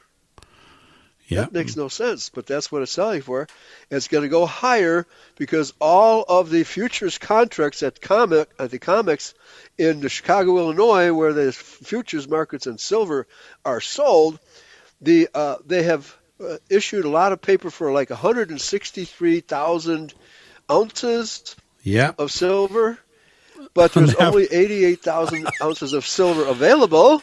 Oh, this has never happened before, though, Eli, has it? Has anything like this ever happened before? Never happened. Right. This is the first time naughtiness on the metals exchange. Well, I never. That's right. It's a shocker. And so when those people demand their silver and the COMEX says, sorry, we don't have any more, it's like a run on the banks in the 1930s. You went to the bank and you demanded your cash. They didn't have your cash. Yeah, absolutely. This is what's happening to the silver market. It's going to crash. It's going to crash the global economy because industry requires that silver. By hook or crook, people are going to get that silver. All right? And we're going to see what happens. We're coming into the you can hear the music. It's rolling in. Eli, we're at the end of the show. It's been great having you on. We'll have you back again in a few weeks. This has worked really well for me tonight. I've had a jolly good time. If we're still here. Yeah. Remember, if you want to catch Eli tomorrow, he'll be on Radio Soapbox that's radiosoapbox.com at 7 p.m., 7 till 8. You can listen to him whilst you drink your Friday evening beer after a hard week's work or whatever it is. Yeah. We'll have you back in a few weeks. I'll be watching the Mississippi River because somehow a hole has opened up in the Mississippi River south of Memphis. Yeah. And the water is drying up. It's literally drying up. Nobody has. Yeah. Okay. A crack in the ocean or floor bed of the Mississippi River is absorbing all that water, It's another catastrophe. You'll have to talk about it tomorrow because we've got 20 seconds and you can't talk about it now. Eli, it's been fantastic. Okay. Keep good. Man, I'll thanks, be in touch. Eli. 20 seconds. Really enjoyed hearing it. Thanks. Bye. We'll Thank see you all you. next Bye. week, Take care. everybody. See you all next week. Keep good. Back next Thursday. Have a cracking week.